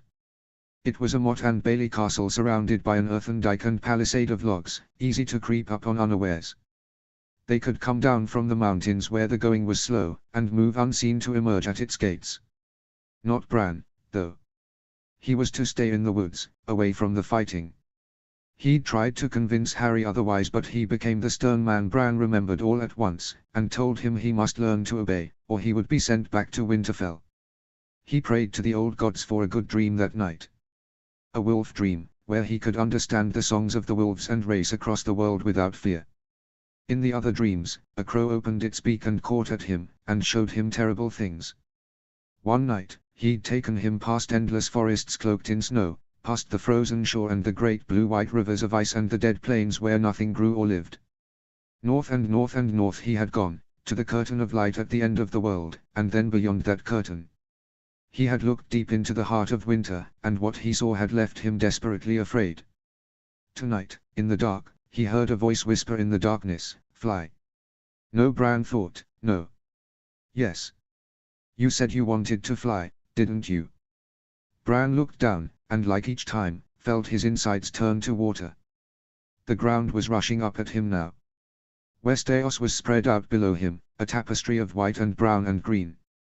He could see everything so clearly that for a moment he forgot to be afraid. He could see the whole realm, and everyone in it. He saw Northmen under a great canopy of green. He looked back and saw Winterfell as the eagles see it, the tall towers looking squat and stubby from above, the castle walls just lines in the dirt. He saw Robb's son, taking his first uncertain steps in the nursery. He saw his mother praying in the September, asking for the gods to watch over her children.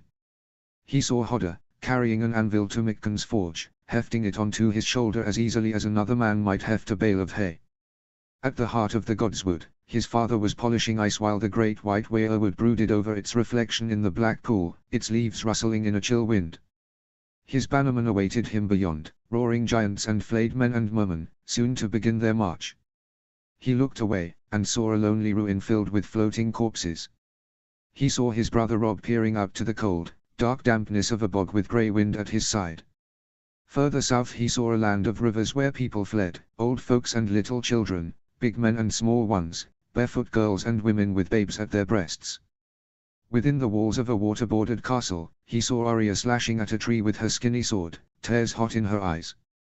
He looked west to the sea, and saw Krakens roaming the sunset sea. They fled in the wake of a gathering storm and a great flood of ships, at the center of it Daenerys and 3 great dragons. The princess looked leaner than her remembered, her hair shorn down to her scalp, and in her lonely cabin, she dreamt of a dead man. The boat carried with her a young prince, silver hair streaming in the wind and desire and fear both mixed in his heart, and a desperate king and his white knights. A man watched them with a look of malice, but somehow, they couldn't see it. Suddenly, he seemed to feel Bran watching and stared back at him. In the tent he shared with Harry, Bran woke with a cry. His good brother sat up with a start, his hand at his sword helm on the ground beside him. "Harry, it's only me," he said quietly. "Bran, are you all right?" His voice was thick with sleep. Bran reached out to where Summer was lying beside him, his yellow eyes like torches in the dark. Yes, it was only a bad dream. In the morning, Hojan looked more solemn than usual as they rode on. When they paused their march to eat their afternoon meal, he found the reeds speaking quietly underneath a giant sentinel. "What's the matter with him?" Moira frowned. "Hojan says we're going the wrong way. We should be going north, not west. Somewhere to the north, the 3-eyed crow awaits us. Bran has need of a teacher wiser than me." Bran frowned. "You're my teacher. My third eye is open like you wanted. So wide open that I fear you may fall through it, and live all the rest of your days as a wolf of the woods." Hojan looked at him with those strange eyes. "And what of the other dreams, Bran? I heard you last night." He decided to ignore that last part. "I won't fall though, I promise." The boy promises. "Will the wolf remember? You run with Summer, you hunt with him, kill with him, but you bend to his will more than him to yours." "I just forget," Bran complained. "I'm only 11. I'll be better when I'm older." Even Florian the Fool and Prince Aemon the Dragon Knight weren't great knights when they were 11. "That is true," said Hojan, "and a wise thing to say, if the days were still growing longer, but they aren't." "How do we get there, Hojan?" his sister asked. "Beyond the wall, you say?" "I haven't been there, no more than you, but I know that beyond the wall's a big place." "Are there many 3-eyed crows, or only one?" "How do we find him?" "A step at a time," he answered. "He will find us." Bran didn't want to go see the 3-eyed crow or learn any more lessons. He wanted to march to Deepwood Motte and take back the castle from the Ironborn, and sail to Bear Island to help Lady Mormont. And after that, his father would find him a knight, a real knight to squire for, and the Prince of Dragonstone would knight him just like Daenerys said he would. The 3-eyed crow frightened him, sometimes, but he showed him things too, dragons and sea beasts and faraway places he would never go.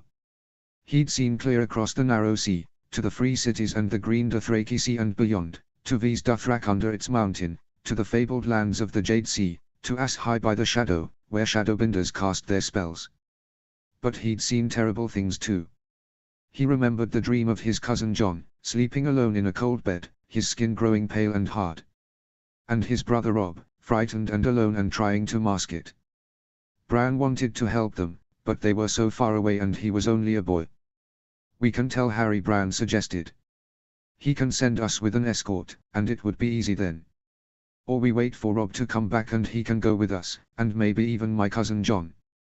He must be a ranger by now. If this crow is beyond the wall, then John can show us the way." Hojan's eyes were a dark green, the color of moss, and heavy with weariness. "They'll never believe you, Bran. They will never let you go." Bran tried to think. "What will happen if we don't go find the three-eyed crow?" "Tell me the words of House Stark," Hojan prompted, softly. "Winter is coming." Hojan gave a solemn nod. Just saying it made Bran feel cold. He had seen it, but he didn't want to believe it. As Bran waited, the woods seemed to close in around him. Pale moonlight fell around them, painting the branches of the green trees as they strained up toward the sky. It looked as though the trees were trying to catch the moon and drag it down. Beneath the sky, men spoke in murmurs. A world away, he could hear the tread of horses, the chink of spears and slither of chainmail, muffled as a whisper. When the long, low blast of the war horn rolled through the wood, Meera was at his side. "Now," she said. "We have to go now."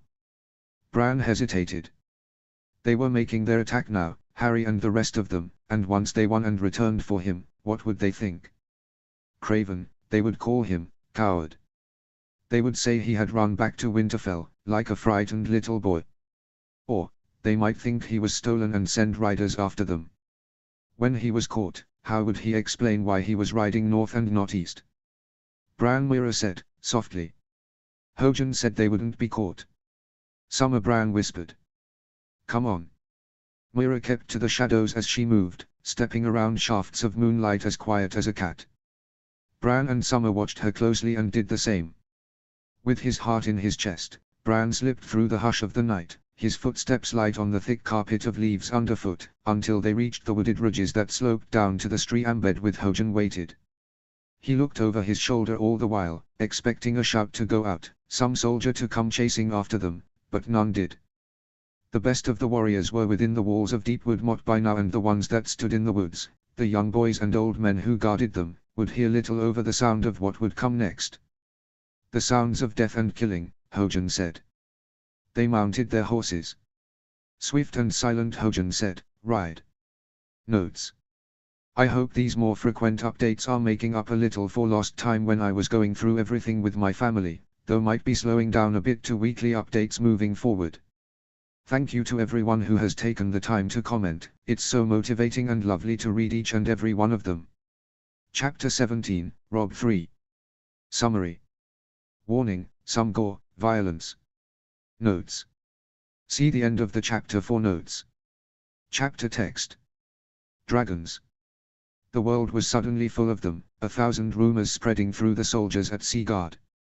King Rhaegar was victorious at Fair Isle, that much was true, smashing the Ironmen across the waves, but there were some who swore the king had ridden to battle on Dragonback. Other telltellers swore no, it was not King Rhaegar, for he had been seen on the prow of the ship, but his son the prince who bound them somehow to his will. Others still swore the Ironborn fleet had been burned to a crisp, a sea of flames, but that couldn't have been true, for Victorian Greyjoy was now prisoner in Casterly Rock, certainly not dead, and there remained a final battle to face on Pike. Rob would have named them all lies had it not been for Sir Jaime Lannister. Bright in his snow-white cloak and with hair like beaten gold, the boldest of the Kingsguard had arrived with reinforcements and a tale of his own. Much of the Iron Fleet was smashed, he confirmed, and he had come with instructions for the siege of Pike. And there was something more, he added as though incidentally. In addition to the king's men, the Dornishmen, and the men of the Reach, they would be sailing with 3 dragons, flying high overhead, where no bolt nor arrow could reach them, to scatter the Ironmen as they had at Fair Isle days prior and clear the way for the siege instruments to be brought to land. The Malisters' great hall had erupted then.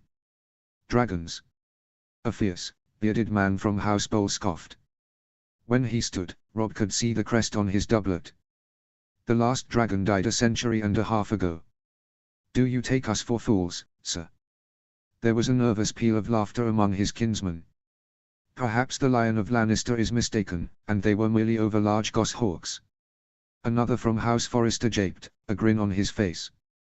The Great Jon was smiling too, but he was alert, and wary. And if there are indeed dragons? His voice boomed. What would His Grace King Rhaegar have us do? Nurse them. All the while, Jaime Lannister regarded them with cool, green eyes.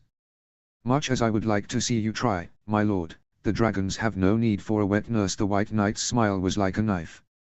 His father spoke at last, and the hall seemed to quiet as men strained to hear him. How large are these creatures, sir? As large as Balerion, Vigor, and Meraxes. If it was a lie, who did they hope to fool? And dragons needed riders. The king had 3 children, but Jon was on the wall. And Princess Rhaenys.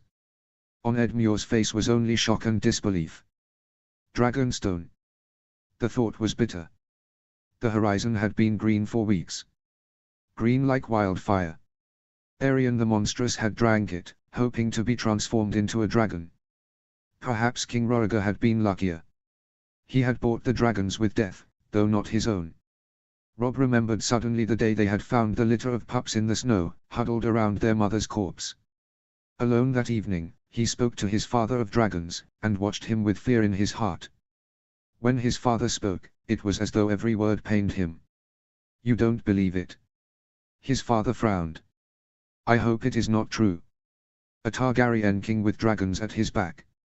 He would say no more, but Robb wondered if he was thinking of his own father then, of Rickard and Brannon Stark, and what the Mad King had done with nothing more than his words. But with 3 dragons. He could not think of it, not on the eve of battle. It was something akin to fear, fear of Jaime Lannister's warnings, and his wife's death and the reckoning he would require of the king, and the battles to come. And the fear that to name one would cause the rest to spill out, until like a broken vessel it would seep, uncontrollable and uncontained. In Winterfell's yard, he had learned how to hold a sword in his hand, how to secure his footing, to land a blow and to defend against one, but not how he must harden his heart to survive and close his eyes and ears and nose to the smell and sound and sights of the dying. It meant hardening his heart to other things too, he realized. Moat Cailin had taught him that. They sailed to meet to the Ironman mid-morning across the rough and choppy sea, a line of ships surging across whitecaps to the music of sails cracking and snapping through the wind. There was no more than 30 yards between each hull, and across each galley war horns boomed like a monstrous chorus. Beneath the flapping white banner of Winterfell, Robb stood beside his father and watched as the crewmen raced to their tasks. It was an hour before the Royal and Tyrell fleets joined theirs from the south, with Pike rising in the distance. He could see catapults on the closest of them, rising towards the sails, and its 300 oars below with armored knights packed bow to stern. The attack on Moat Cailin had come by surprise. There had been no time for fear until he was in the middle of it, after he had killed the first man. This was a different terror, slower to build. He tried to drown it in thoughts of his orders instead. He would be leading his own van when they landed on the Isle.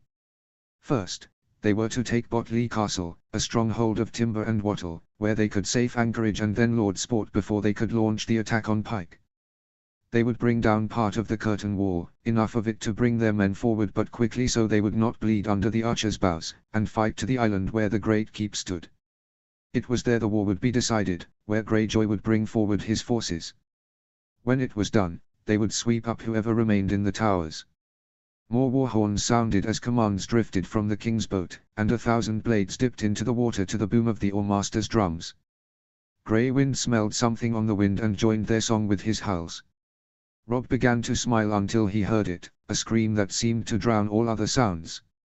100 eyes looked up, and there it was, 200 yards to the east, a black creature flying among the clouds, its shadow like a dark blanket unfurling over the waves. For a second after there was only silence, until the Great Jon uttered a curse and it seemed to unleash something in the men. They began to shift out of position, crowding the bow of the ship, whether to look or to hide, Robb did not know. Hold!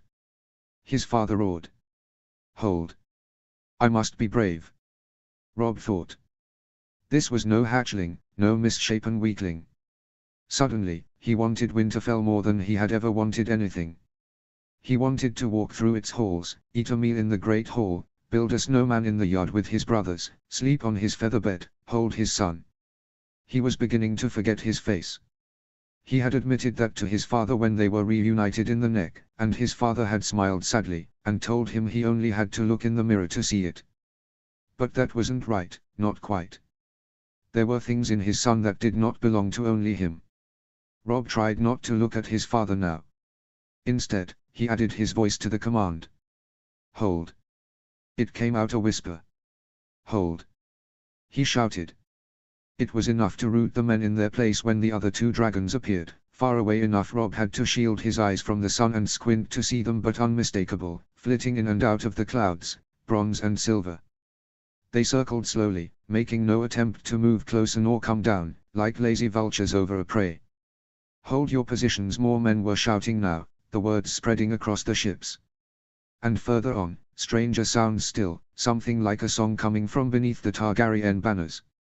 Cheers, he realized, they are cheering for them.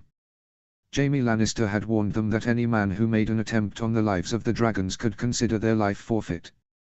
But looking at them now, Robb wondered who would dare. No arrow could pierce their scales, even if the man shooting it somehow made it within range. A boulder flung from a catapult would be too small, large enough maybe to wound but not kill them. Even that was doubtful. They seemed the only indestructible creatures in the world. He wanted to stare, as some of the men were, to turn his eyes towards the horizon and study the creatures which had been dead for centuries, to try to make out whether he was dreaming or awake. Dragons, not hatchlings, not weak or deformed beasts hatched from a shell. Dragons, and White Walkers, and direwolves, and war. He was awake, but it was some nightmare. Instead, he forced himself to look forward to the islands. The shore was all sharp rocks and glowering cliffs, and the buildings seemed one with the rest, their towers and walls and bridges quarried from the same grey-black stone, wet by the same salt waves, festooned with the same spreading patches of dark green lichen, speckled by the droppings of the same seabirds. The point of land on which the Greyjoys had raised their fortress had once thrust like a sword into the bowels of the ocean, but the waves had hammered at it day and night until the land broke and shattered. Thousands of years passed. All that remained were 3 bare and barren islands and a dozen towering stacks of rock that rose from the water like the pillars of some sea god's temple, while the angry waves foamed and crashed among them. There were more shouts when they made to land. The dragons came lower then, and Robb closed his eyes and prepared for the fire to bathe him. The flames did not come. Instead, their riders drove them towards Lord Sport before soaring upwards once more. There was more to think on than dragons once their ships landed. He could not think of dragons and live. The men who had ambushed him at Moat Cailin were organized, efficient. They had known there would be a small party at camp and planned for it, moving slowly in the night with knives and short swords, weapons for close-range combat. These men who awaited them at shore were frightened, falling out of formation, eyes planted to the skies instead of their enemy. Robb could not make the same mistake. Form up, he shouted. Nothing is above me, he thought. The ground is beneath my feet, my sword is in my hand, and the men I must kill are ahead. Grey Wind attacked first, ripping off a man's sword hand, and then the battle began. They fought beneath the keep, calf-deep in sea water. The Ironmen only began to rouse from the sight of the dragons once the doors of Botley were breached, and the resistance grew fiercer then, but not soon enough. The Northerners swept over them, leaving only blood and corpses behind. It was only when the castle had fallen and the men gathered beyond Pike's walls that Robb sighted the rest of the king's forces. They had taken the southern part of the isle, and stood blooded, banners flapping with the Targaryen dragons, the golden rose of Highgarden and the Lannister lion. As soldiers began to drag the catapults and wooden cranes into position, Robb sighted the king in his black armor, ever flanked by his Kingsguard. Further afield was another silver-haired man. Prince Viserys perhaps, but no, this man was too young, and there was something different in his features, something unlike the sharp lines of the Targaryens that bordered on gauntness. He could be none other than the Prince of Dragonstone, then, walking among the men with a smile, doubtless dispensing words of encouragement. If they are here, Robb wondered, where are the dragons? The sounds of war almost drowned out his thoughts. The catapults began to creak and thud as they flung stones at the walls, joined by the splashes and splinterings and cackle of burning pitch and scorpions loosing their shafts. And then the moan of war horns rose above it all once the walls were breached, and men spilled out in both directions, crashing together with axes and swords. Rob killed 10 men before they had even stepped foot into the castle, and another half-dozen when he was finally within the keep, dead or dying men already on the ground, the fighting fiercer here, now that they were close to the end. As they worked their way across the black stone bridges, he glimpsed the shore and the boats in the harbour down by the Botley's ruined keep. The dragons were there, circling, waiting. Dragons. He dared instead to think of home, a sliver of thought that brushed past his senses and his awareness of his enemies before him. It was an undefined hope, a dangerous thought, but it crept in nonetheless. He would walk to the shore, set his sword down, wash the blood from his hands and from Grey Wind's fur, and sail to Winterfell. Only, they needed to make an end of it here. He was pulling his sword from the side of an archer's skull when he heard it, the sound of a horn that seemed to break the wind in two. It shrieked with the voice of a man, or a beast, a desperate hot scream that would set a man's heart alight. It was the most terrible sound he had ever heard, a wail so pained and furious it burned his ears. He fought it, until he could fight it no more, covering his ears and falling to his knees. Everyone around him seemed to do the same, Ironmen, Northerners, and Dragon Princes alike, a pause in their killing and dying as the shriek went on and on. We have died and this is hell. It went on, filling the world around them, and he began to fear he would forget what silence was. Grey Wind, he remembered suddenly, through his pain. Grey Wind, Rob shouted, though no man could hear him. His wolf did though, their eyes meeting for a moment, before he took to howling, running circles, snapping and biting at the air. Calm down, Rob thought, commanded, and suddenly he wasn't on the ground anymore but within him, seeing through the eyes of his wolf, smelling through his nose, feeling the cold stone under his paws and the blood on his tongue. The sound was different to Grey Wind's ears, more alike to words than anything else, though in no language he understood. There were other sounds more terrible, coming from the islets below. The creatures in the sky were shrieking, struggling against some unseen foe in the sky, writhing and shaking as though trying to cast something off. Rob struggled too, clawed himself back from his wolf's mind with all the force that remained to him, weak and weary as he had never been. When the horn at last stopped, there was a terror far more fearsome to face as the bronze and silver dragons came flying to pike, hurtling through the sky as though pulled forward by a rope. As fast as lightning, they flew out once more back towards the boats. And then a war horn sounded once more, but it was a familiar sound. The Great Yon, Rob remembered. And then more, some he recognized and others he did not, as they stumbled to form their ranks once more. The air rang with sounds of broken lances and clashing swords once more, and cries of Targaryen and Lannister and Stark as the soldiers seemed to come alive again. They fought like madmen, forgetting the horn, forgetting the dragons, killing where they stood until slowly, step by step, they advanced. It was Owen Nuri who called out first, with a hoarse voice. Fire, and then something more desperate crept in, the boats are burning. Rob could not look, not right away. They were at risk of being caught in a bottleneck. When at last they fought their way through it, he dared to glance down and saw it, swirling red and yellow flames rising from their fleet where it docked. Hundreds were burning, their sails unfurling like some grotesque, fiery dance. The ships, Rob murmured, into the dark heat of his helm. Why are they burning the ships? There was little time to think. The black dragon was upon them, alone this time, flying so close that the lichen-covered stones around him seemed to grow warmer. Men shouted curses and begged for mercy beneath its shadow, but the Northerners stood, Rob made sure of that. They followed him, stayed upright, did not kneel or beg or cower in fear. Through the rising black smoke a voice called from atop, desperate and hoarse. A spell, but no, it was only a name, Roriga, Roriga, Roriga. Rob could not see the king. But he saw the Prince of Dragonstone, 20 yards away, standing on a stone bridge in resplendent red and gold armor. Throwing down his helm he called out something Rob could not hear, a call answered by the dragon rider. The rider brought the dragon down then to the side of the bridge, no more than a wingspan away from the prince. More shouts rung out, and then the dragons were in the air once more. The prince and his riders were open them then, Dornishmen clad in light armor with spears in their hands, pushing men from the yard, clearing it with sword and warning. Rob watched, grateful for the reprieve, for the chance to catch his breath, and entranced somehow, by the black dragon as it circled above and landed in the courtyard with a strange gracefulness. For one strange moment he wished old Nan was here. The thought of it was enough to almost make him laugh, standing there blooded and dirty, a sword in his hand. She'd had 100 tales of dragons, each one more terrifying than the last to better thrill and frighten them. Would that he could ask her for one of her stories now. There were dragons who had been killed by a crossbow to the eye, he remembered vaguely, another with a spear through its mouth, though the dragon's flames had melted the spearman. Brandon Snow had carved 3 weirwood arrows, but never had the chance to test them. He stood now with 1,000 men or more, looking at them with his own eyes, seeing its thick black scales that seemed to shimmer with each rise and fall of its chest. They approached the black dragon together, the rider leading the charge, shielding the Prince of Dragonstone's body with his own though he was a head shorter, all the while shouting to the beast, yelling out spells upon the wind with a whip in his hand. The dragon began to move its wings, to begin to fly once more, but more words rung out and he was still. With the first snap, the dragon backed away. With the second, it screamed.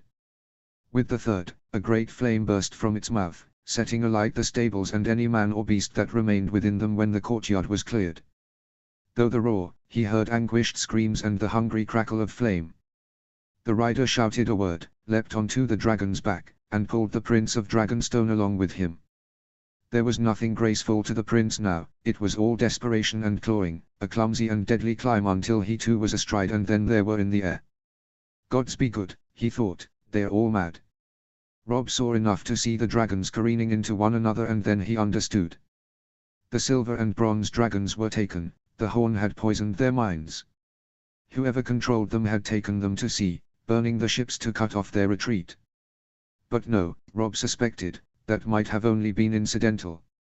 It was the black dragon they were concerned with now, the one that appeared outside their control. And it was the black dragon, the largest of the 3, who was on the attack now, diving down upon the bronze with a roar that seemed to shake the foundations of Pike itself and threatened to send the remainder of its towers into the sea. The two grappled, falling through the air so quickly for a moment it seemed they would fall into the water, before rising again, roaring at one another with black and red flames that made the sky seem as if it had caught fire. The black dragon's jaws closed around the bronze's neck, sending forth a desperate shriek, interrupted by the silver, who raked its claws across the black dragon's side. After the battle, soldiers closer to the shore spread tales that the Prince of Dragonstone had jumped to the bronze dragon's back then. He lost his footing, slid and seemed ready to fall, but somehow fumbled and found purchase among the dragon's scales, and fought the Greyjoy who mounted it. For Rob, a battle remained. The Ironmen were dead or scattered, their castle ready to fall, but if the man burning the ships now were to return with the dragons, he would set them alight, and then fly to the mainland and make a graveyard of Westeros. Rob felt himself begin to despair and swallowed the feeling. It did not matter if he died, he decided, even here, in this drear, dark place. To tell himself that made him feel braver somehow. He had only to fight where he stood now. Rob rallied his men. The great keep was taken, and the king's men had swarmed the bloody keep but the sea tower had yet to be assailed. It stood crooked, rising from the outermost stack of rocks. To reach it, they would have to cross 3 bridges and survive the archers' arrows, posted on the upper stories.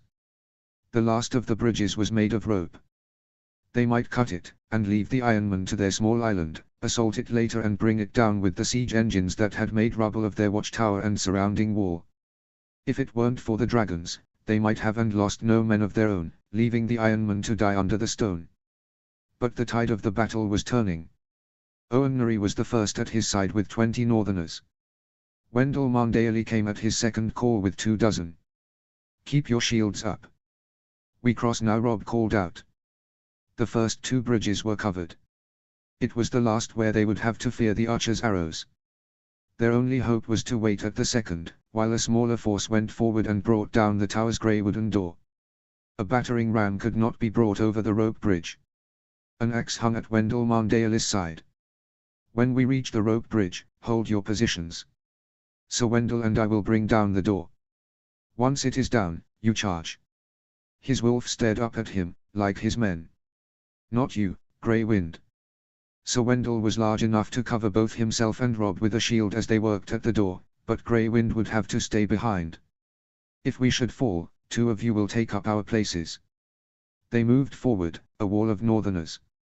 He brought down a man with a green and black surcoat as they reached the first bridge, driving a sword through his chest. A second that had come to his aid met his end at the Nari's hand, and a third at Grey Wind's teeth. They went on, slashing down every foe, opening men and boys from shoulder to armpit until they reached the second bridge. A man lay dying there in a puddle of his own blood, his leg gone at the thigh. He looked at them without seeing, his eyes cloudy. There was little they could do for him, but Owen Nari kicked his sword away from him all the same. The tower appeared before them. From the shelter of the second bridge, he could see where the archers pointed their bows from the slotted windows. There were no overhangs on the walls where they would have to contend with drops of boiling oil. It was a matter of 30 feet. 30 feet and 30 archers, and whatever else lies within. He looked at Wendell, and wordlessly they rushed forward, shields held over their heads, thrumming with the sound of arrows. The door was barred but the wood old, mouldy, and the iron studs that held it thick with rust. That was their chance, to break it down at the hinges. One would do, and then they could use their strength to bring the rest of it down. There would be men there, waiting with their swords drawn, but that would be another fight. The door was what mattered now.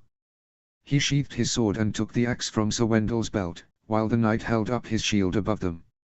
Rob swung at the door, ignoring the shocks of impact it sent through his arms, hacking away at the wood with the harried madness of battle fever.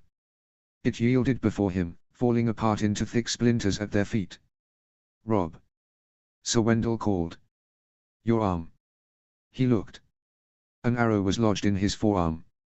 It landed clumsily, its entry strangely angled so it seemed almost to hang from a piece of his flesh. It was a hideous wound, but he felt nothing. It was not lodged so deep, he decided, it could be pulled if he was strong enough to bear it. But with the door down, his men rushed the bridge, swords drawn. It bought him only a moment to throw Wendell his axe, and snap the arrow shaft in two, leaving part sticking out from his arm. There were 20 men awaiting them, part of a company that had been forced to retreat. Crowded within the small hall, the fighting was so close that Rob could almost see into the eyes of the men he killed. 5 northerners died there, among the shards of the doors they had broken down.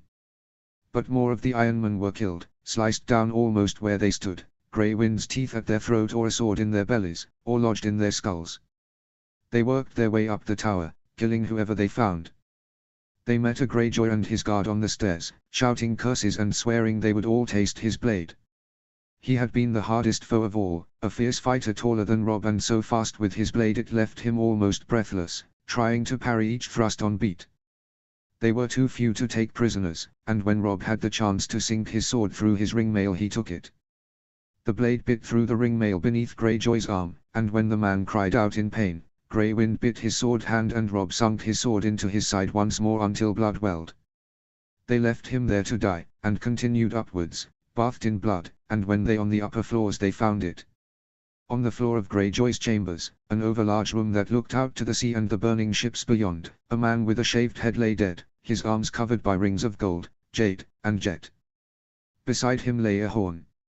It was taller than him, taller than Sir Wendell even, shiny and black twisted, bound with bands of red gold and dark steel and incised with glyphs that glowed red, even as wisps of smoke rose from it. Was this the horn the Ironman had blown, and driven the dragons mad with it? And the corpse? Rob looked closer. A tattoo of a bird of prey bled on his chest, and there was blood on his lips too and seeping blisters. A dark look was upon his men, but none dared speak. Father, Rob thought. They had led separate vans once they disembarked the ships, so Rob might have command of his own men. But what did his father know of secret glyphs and cursed horns? The dragons were burning their ships now, leaving them no escape, and would turn to them soon, burn them alive within what remained of Pike's walls. It was Rhaegar who had brought those creatures into the world. It was the king who would answer for it. Find the king, Rob ordered. Bring him here. A cousin of Owen Nari ran off to run the errand, leaving them standing there, frozen, roused only when King Rhaegar appeared some time later, flanked by his Kingsguard. Sirs Barristan and Arthur Dane, Rob recognized instantly, but the others were strangers to him. Sir Oswell, he guessed, by his age. The king removed his helm, and underneath it his hair was glued to his forehead and his look dark. Splattered with blood, he looked like he had come from the seven hells. My brother, Rob thought wryly. They knelt to their king, but he seemed not to notice. It was the horn he looked to, his lips pursed, eyes running across the glyphs.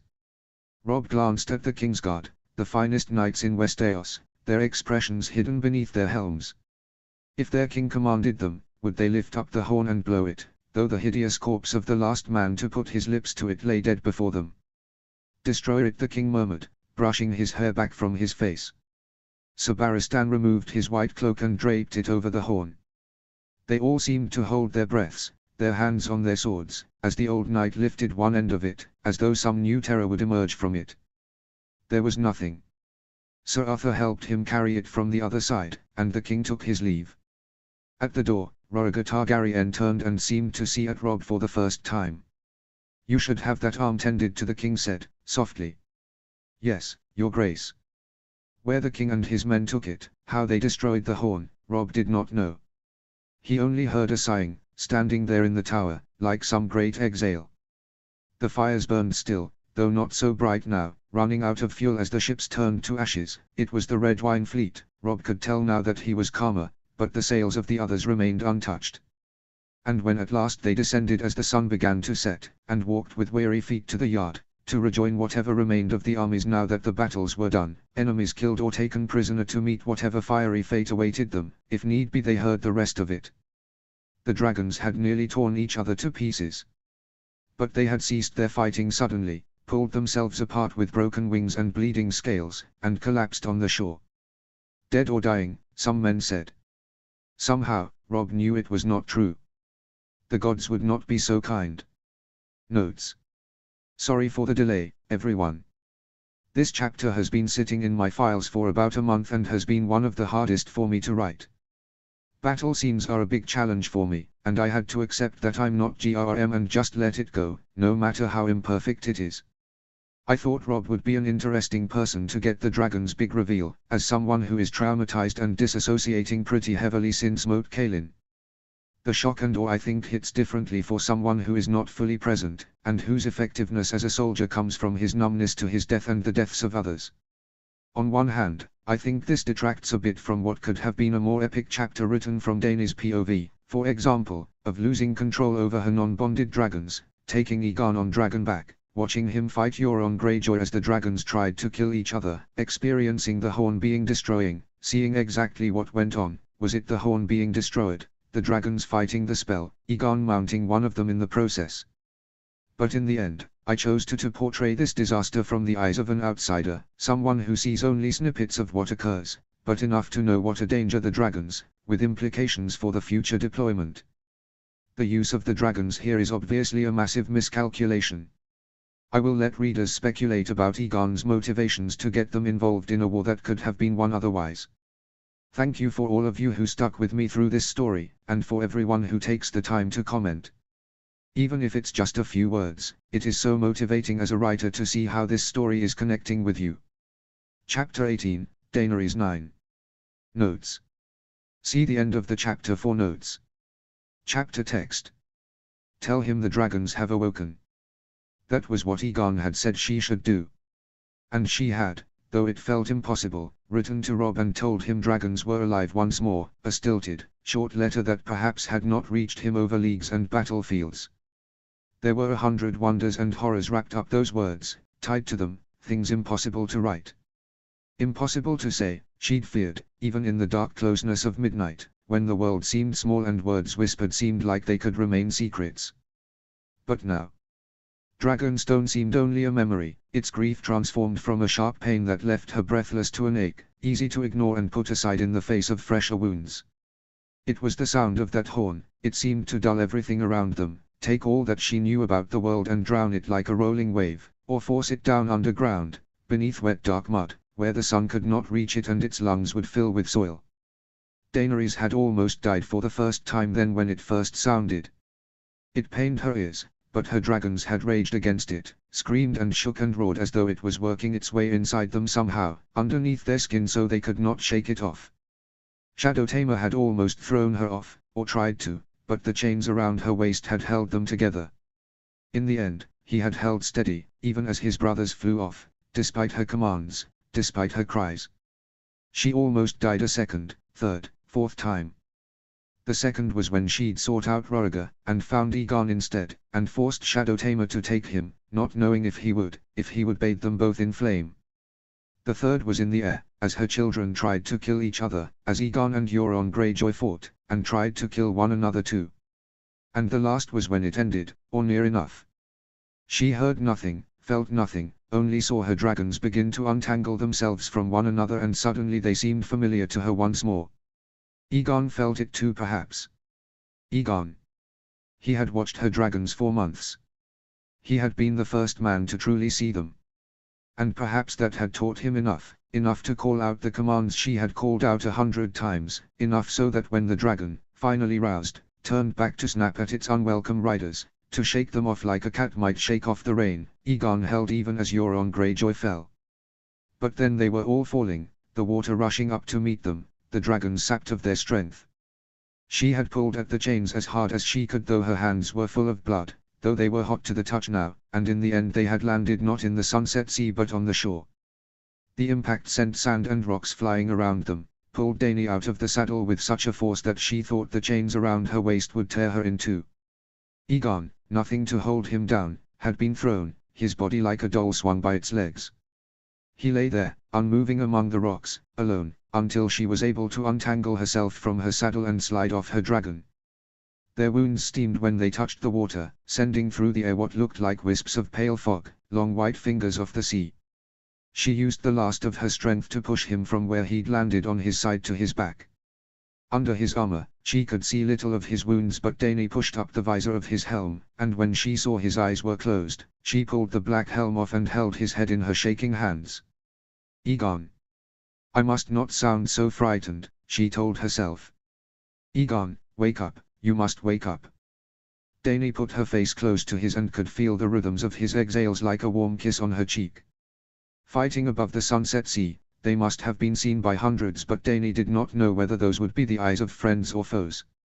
Sea Flame had killed one Iron Man, but if they had lost the battle there would be an army of them, seeking vengeance, turning perhaps into the cove where they had crashed now. Egon's sword was lost, but even if it were not, Dany had no hope of mounting a defense alone. She walked back to her dragons, and took each step despite her fear. It's me, Dany called out. Shadow Tamer had pulled himself to the sand, but the other two lay with their tails submerged, their blood mingling with the seawater. Her black dragon's wound was a jagged rent down his left side almost 9 feet long, a gaping red wound from which his blood still dripped, hot and smoking. Sea Flame and Brighton were in worse shape. Mouthfuls of flesh had been bitten out of her bronze's neck, and her silver bled from where claws had scraped across its underbelly. Dany wanted to weep for them. What had she done to them? Egon and I, we thought ourselves so wise. They wished to make a quick end to the war, and instead they had almost lost all. Forgive me, Dany said. She'd had to bring her black dragon down on his brothers, there was no choice, was there? And that man, one of his eyes was blue, the other black and terrible. He'd laughed at her when they were locked together. I know you, he said, a smile upon his lips. Daenerys Stormborn, mother of dragons. I see you. Forgive me, Daenerys repeated. Her children were too weak, too spent. They gazed at her indifferently, but in that look, Dany could tell they were hers once more, that whatever magic the man had used to bind them was broken. She placed her hand on Shadow Tamer's head, feeling the scales around his nose, and looked into his molten eyes. We have to ride once more. And then you can rest. Dany climbed to his back and wheeled him up into the air. They flew low from the beach where they had crashed over the pine-clad bluffs of Lord Sport, closer to the ground than she knew was safe, but she needed to see. A small army of men was razing the small castle of House Botley to the ground, bringing down its timbers. Others, beneath the Targaryen banner, guarded what looked like hostages, while others still were more concerned with the dead. Corpses were carried to a field beyond where ravens were already circling and landing to feed. She had studied Pike on a map, seen it from the clouds, but closer now it was bleaker and more foreboding somehow. Its curtain wall stood half destroyed, closing off the headland around the foot of a great stone bridge that led from the cliff top of the largest islet. There the great keep stood, and further along the kitchen keep and the blood keep. On the outmost edge of the island rose the sea tower. The base of the tower was white from centuries of salt spray, the upper stories green from the lichen that crawled over it like a thick blanket, the jagged crown black with soot from its nightly watchfire. Some of the outbuildings that clung to the stacks beyond were torn down, but the archways which linked them were intact yet. All beneath her were places where soldiers had made camp. Their horses reared when they smelled her dragons upon the air, and when the men looked up there was terror in their eyes. They began to shout, an echo that spread from tent to tent, and then Dany pulled her dragon up, and returned to the cove to wait beside her nephew and their dragons. And when aid arrived, it came on horseback. It was Tyrell's, not Aegon's Dornish soldiers who arrived first, men with flowers and grapes embroidered to their surcoats who stopped as soon as they saw the scene before them. Dany called them forward, and slowly, the bravest among them rode forward for their prince. It was a matter of moments before more arrived, and faster still that 2 maesters were brought forward in their grey cloaks to kneel over Aegon's body. They carried him away from the dragons, from the warm cove they had made their harried landing, to a wider point of the shore where other men still worked quickly to set up camp. Dany stayed by her nephew's side as they stripped him, removing the clasps on his dented armor and tearing his clothes with knives. The skin on his legs and chest was scraped off from the impact, bloody and grisly, and everywhere he seemed bruised, his body a mess of red and blue and black. There were wounds where Euron Greyjoy's blade had touched him, one across his thigh and another on his left hand, where perhaps he had tried to break Aegon's purchase on the dragon. His nose was broken and spurting blood, but that seemed a little matter for the maesters' hands. They touched it gently, as though smoothing it into place. It was only when Rhaegar arrived that they saw to her. Once at his bedside, the king brushed the hair back from his son's face and held his hand, a tenderness that made Dany's heart almost break in two. Her own armor was iron grey chainmail over layers of boiled leather, light enough so she might bear it the weight of it, but strong enough to protect from stray arrows. She had worn it with discomfort, but it was the helm that had bothered her most of all. It made her head pound and left her half blind. Now, the maesters inspected the places touched by dragon fire where the mail had fused to her clothing and the clothing fused to her skin. The maester handed her a stoppard flash. "The milk of the poppy, your grace," he said. "There will be some pain." Dany frowned. "I want my wits about me. A small draught should suffice." Reluctantly, she obeyed and watched as the maesters cut around the chainmail and with small pinchers, slowly removed the pieces embedded in her flesh, wiping away the blood that surged up in the empty places. They rubbed a sweet-smelling poultice on her skin, and by the time their work was done, and a simply cut gown of brown lamb's wool was pulled over her, her head was spinning. It was there, sitting outside Aegon's tent, that Sir Arthur Dayne found her. The White Knight was filthy, his intricate armor of white enameled scales was stained with blood and dirty. When he removed his helm, dark rings hung around his eyes. They spoke, though whether it was for a minute or an hour, Dany could not tell. The milk of the poppy had left her weak and dizzy, and she was not sure whether it was the night's words or the sea wind that left her cold, goose pimples spreading over her skin. Together, they pieced together the 100 brittle shards of what had passed. Dany had seen enough for Sir Arthur to name Euron Greyjoy as the man who had taken her dragons. He told her of the horn they had found that the crows eye used to bind them, and how Sir Barristan had broken his sword on it. They had given it to the flames after that, throwing it into the burning mass that had been Pike's kitchens until Shadow Tamer set it alight when Dany took flight with Aegon at her back. She wished she could close her eyes to it all, though she knew she could not. This story will go on, she thought. I must continue along this road, it will travel to the very end, carried along within it. There would be no other way. But was she to have no comfort nor joy while she did so? On Dragonback, Dany felt whole, but she would never be able to fly without fear again. And when she landed after each flight, would there never be anything to await her but ill news and more cares to carry? Dany longed for her bed. She longed for her son. But they were hundreds of leagues away. Not Robb. He was here, she had known that before they sailed. Him, Ned Stark, and their northern army, with 1,000 other men. She had been too high up and them too many for her to see him, but she thought she had heard a wolf howling when it all began. The sound of it had made her shiver. What of Robb Stark? Dany asked. I wish to see him. Will you bring my husband to me, sir? Sir Arthur frowned. Princess, perhaps it is best to wait until the morning when the king has held his audience. No, she countered. There was much for them to speak of. Too much. The poppy milk had begun its work, and she wished to see him before sleep overtook her. Yours is a gentle heart, your grace, but you do not understand. Robb Stark is your husband, but he is Lord Stark's father. They will ask questions of you. It would be wise to answer only in the presence of the king. Did he take her for a child? That time was done the day her dragons were born. Who better than her knew the secrets which would cause Robb and his lords to turn away from her, to harden his heart against her evermore? Dany bristled. Is it Dragonstone you speak of, and what was done at your hand and the hand of Sir Oswell? They had killed the king they had once sworn to protect. Did the gods judge kinslayers or oath-breakers more harshly? The knight paused. It was unkind, and her words had wounded him, but Dany pressed on. You must not presume to instruct me, sir. Bring my husband to me or I will search for him myself. He had no choice but to obey. She waited by the sea. When at last he was before her, Daenerys wanted to come undone, to pull the thread carefully and diligently on everything intangible and unspeakable. His face and hands were the cleanest part of him, newly washed, and he was older than she remembered. His hair had been cut short, his beard long, hiding a face that had grown hard and lean. He seemed broader too, though perhaps that was only her imagination. It was as though those parts of him that had marked his boyhood had melted away, leaving behind a man that no one could mistake for anything other than Stark. There were no clean parts to his wolf. Grey Wind was coated with grime like dew on the morning ground.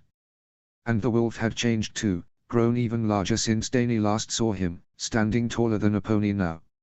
It was the wolf who padded forward first, nudging her hand with his snout. Dany stretched out her palm, and let him sniff her.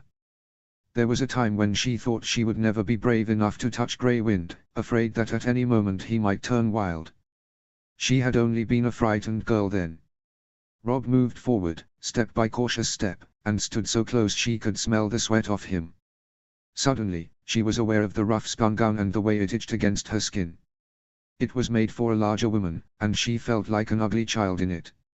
She'd grown skinny, she knew, the shortness of her hair leaving her looking gaunt and sickly. Dany broke his gaze.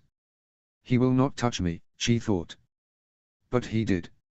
He took her hand from her side, held it in his, inspecting it as though to see if she was an apparition. It was you, he said. Had his voice always been so deep? I didn't think. I thought you were dead, and when I saw the dragons. Are you hurt? Were you burned? No, Dany lied. His gaze was on her hair. She resisted the urge to touch it, to smooth the short locks into place. They didn't hurt me. Robb looked up now, searching the dark horizon, as though any moment the dragons might descend on them. He's frightened, Dany realized. They're resting beyond the cliffs, she explained. Resting, Robb repeated, no more than a murmur. Half the ships are burned. We thought they would turn back and make ashes of us all. It was the horn, Dany countered. It was Euron Greyjoy's work. They're only children, you see, and his horn poisoned their minds. If they were stronger, could they have resisted as Shadowtamer had?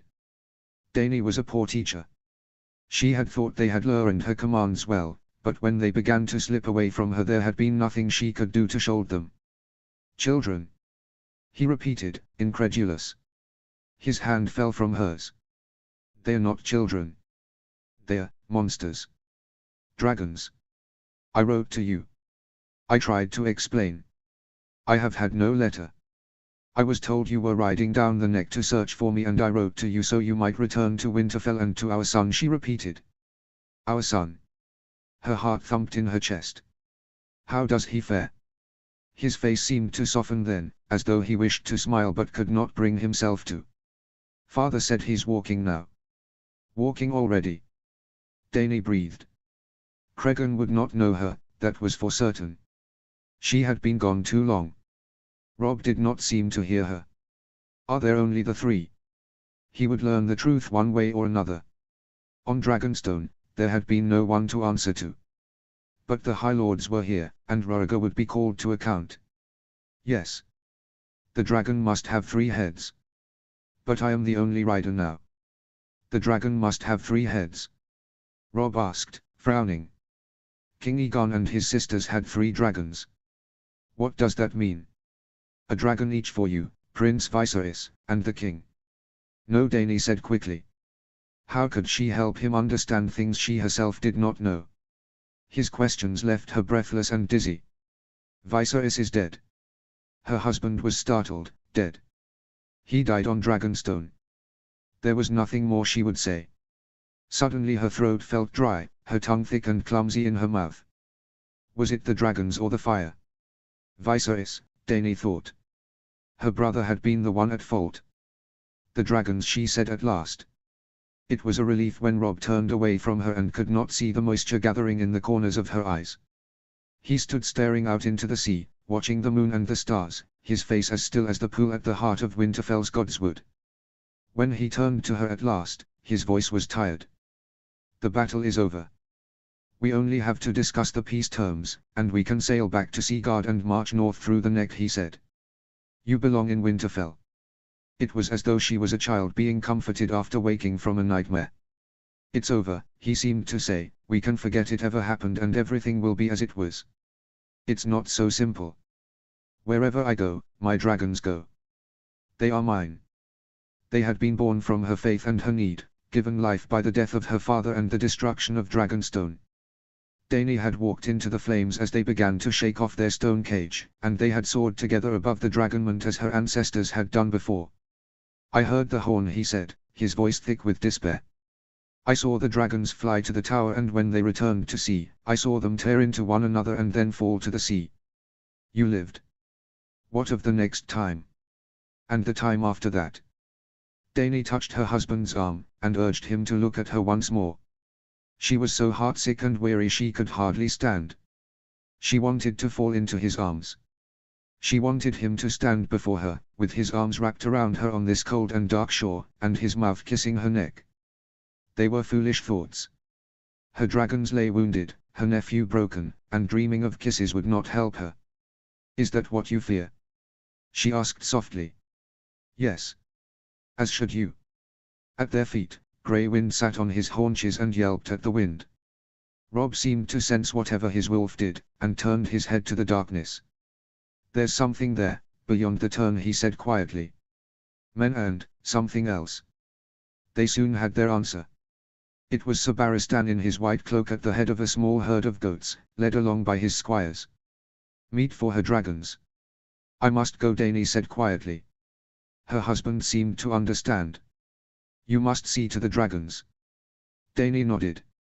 Good night then, and sweet dreams. With gentle hands, he cupped her cheek.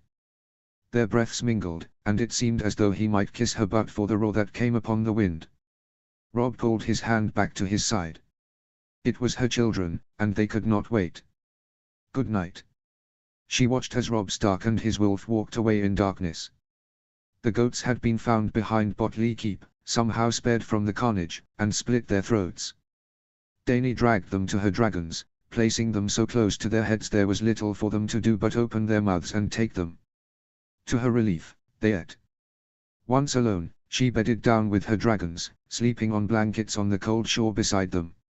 She dreamt of Viserys, not as she had known him in life but as he was in death, his mouth twisted in anguish, his hair burnt, his body black and smoking where Shadowtamer's flame had turned him to ash and pus. He seemed to be there, on the beach with her, walking with her among the shore as she had with Robb Stark. You are dead, Dany said. As you will be soon. If one man almost robbed you of our dragons, what hope do you have for what you shall face beyond the wall? If I'd had a dragon, I would have taught the Ironborn the meaning of our words. You should have waited. You did not want to understand. Roriga said. You are the prince that was promised, born amidst salt and smoke, and the red comet was your herald. You will triumph over darkness and bring to the world the summer that will never end. His tone was mocking. He began to laugh, until his jaw fell away from his face, smoking, and blood and fire ran from his mouth. It was the hour of Val when she woke suddenly to the darkness of the sea. She heard the breathing of her dragons, water lapping against the shore, the crackle of fire somewhere further afield. And something else. Someone was on the beach with her. Sir Arthur. Roriger. There was no response. Where are you? Rob. It was too black to see. They sleep, a woman said. They all sleep. The voice was very close. Even dragons must sleep. She is standing over me. Who's there? Dany peered into the darkness. She thought she could see a shadow, the faintest outline of a shape. I am Quaithe of the Shadow. Remember. What do you want of me? Remember. Dany did. It was the woman in the red lacquer mask she had seen in the forests of Crackclaw Point. She had thought it was a fever dream. Remember who you are, Daenerys, the stars whispered in a woman's voice. The dragons know. Do you? Remember. Remember. She did, how could she not? She remembered that night on Dragonstone, remembered the pyre and the flames and the song of her dragons when they had seen her. She remembered that first flight, and the 100 flights that came after. And Viserys. He stole from me, she remembered. Euron Greyjoy had done the same, and both men were dead. I am blood of the dragon, she told herself. I am Daenerys Stormborn, of the blood and seed of Aegon the Conqueror. The dragon was never afraid. Quaithe. There was only the moon, and her poppy sleep. She woke too late, when the sun was already high in the sky, bathed herself in the sea, and asked to be taken to her nephew. He was awake, tended to by Maestas, who left at her command. In his sickbed, bandaged and bruised, her nephew looked like no more than a boy. On his temple, a deep cut had been stitched up and his nose was swollen and red. My prince. Dany. He looked ghastly. But he was alive. You look well. Aegon half smiled, you're kind. Someone had taken the care to brush and braid his hair, but there was blood crusted among the silver strands. He was brave, this nephew of hers. Dany had known for true how much of his act was a boast, but it was he who called out to her, who asked her to take him on Dragonback. And once they were among the clouds, he had jumped to see flame like some knight from the tales. As Daemon Targaryen did, above God's eye, she remembered suddenly. He had helped wage a war for his niece wife but did not live to see his sons on the Iron Throne. No man would ever kill or die for love of me, Dany thought. When you are well, we will fly together once more.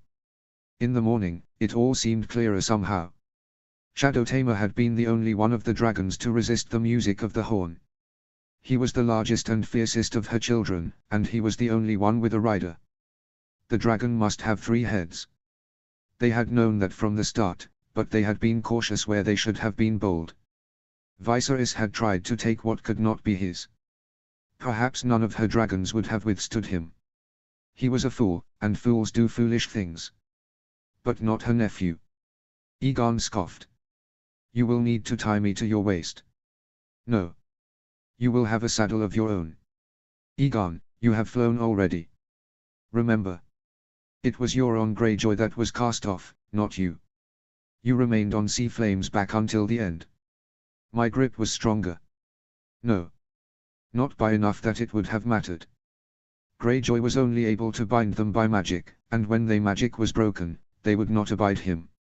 Sea Flame could have killed you if he wanted, but he did not. Dany had seen her dragons feed 100 times, watched how they toyed with their prey when the mood struck them, known their strength. Sea Flame could have turned his neck around and bathed Aegon with flame, or snapped his tail back to throw him off. Even as Sea Flame fell, even if he felt it might mean his death, he would not withstand to be tamed by an unwelcome rider. The dragon was never afraid. No man would take her dragons from her while she lived. But she could not ride all 3, no more than Aegon the Conqueror had. Aegon looked in her eyes. What he saw there gave him pause. Can they fly? I flew on Shadow Tamer, but not for long. Dany tried to think. He is the stronger of the 3. The others need time.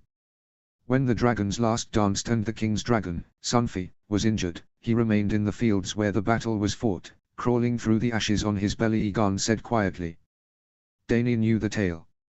He healed and flew again. It was half a year before he could use his wings. Aegon countered. Are we to remain on this island for half a year? No, they could not stay in this place. The Ironborn had been subdued, but this was still their land. If they stayed here, they would be surrounded by enemies. Their wings are intact. Once their wounds have closed, we can fly them to the Westerlands. They can make it that far. Egon tried to sit up, and flinched at the effort. Groaning, he settled back on his pillow. It would take 2 days to sail to Banefort, but I would not stay among Tywin Lannister's bannermen long. We might rest the dragons there for a day or two, but no more. Egon began to play at the bandage on his hand. I would have us go to Riverrun after, if we can. Rhaenys. Yes. Though I wish I could spare her. He bit his lip, as though to stop himself from saying more. Though perhaps he was unable to. A soft sheen of sweat gathered on his forehead, and his breath grew deeper. Egon had begun to understand. Marriage had brought Rhaenys love. And it had given Dany hope then, to think it might come easily for her and Robb, as it had for her niece and her Tully husband. Rhaenys had given her strength to let her hold the dragon egg and dream of what it might mean to fly. Dany almost smiled at the memory, even here. Would the dragons give Rhaenys strength now? Perhaps not. Perhaps she will wish she had closed the gates of Riverrun to them. For Dany, the dragons had not been a matter of choosing. But if they were for Rhaenys, she could not think what her answer might be. I will leave you to rest. You will need your strength. She squeezed his hand. Some dream wine first, if you could. He motioned for the bottle at his bedside. Carefully, Dany uncorked it and helped bring it to his lips. She left him there, drifting to sleep once more, and emerged into the sunlight and to her duty. Notes. Thank you for your overwhelmingly kind response to the last chapter. I was so touched by your comments and so glad you all enjoyed it so much. This is perhaps the strangest chapter I've ever written, at least to me. I wanted to capture that shock of the immediate aftermath of the battle, both physical and emotional, and it ended up being full of these sort of dreamy, slow-paced interactions that is setting up chess pieces for big events to come. I've been self-conscious and procrastinating about posting this because I know this reunion is a long time coming and I'm not sure if it will live up to expectations. One of the biggest barriers for me to getting this updates out regularly is my perfectionism and thinking I can produce something at GRM's level, which is not possible, but in the end it felt natural to me given Dany and Robb's existing relationship and the circumstances in which they are meeting now. Robb is literally covered in blood, Dany is on milk of the poppy. I don't think any one person can process the sight of the dragons in one interaction or conversation, so I think of their reunion as unfolding over several chapters and interactions as Robb begins to understand the implications. With all that said, I hope this chapter brings you a bit of joy or entertainment today.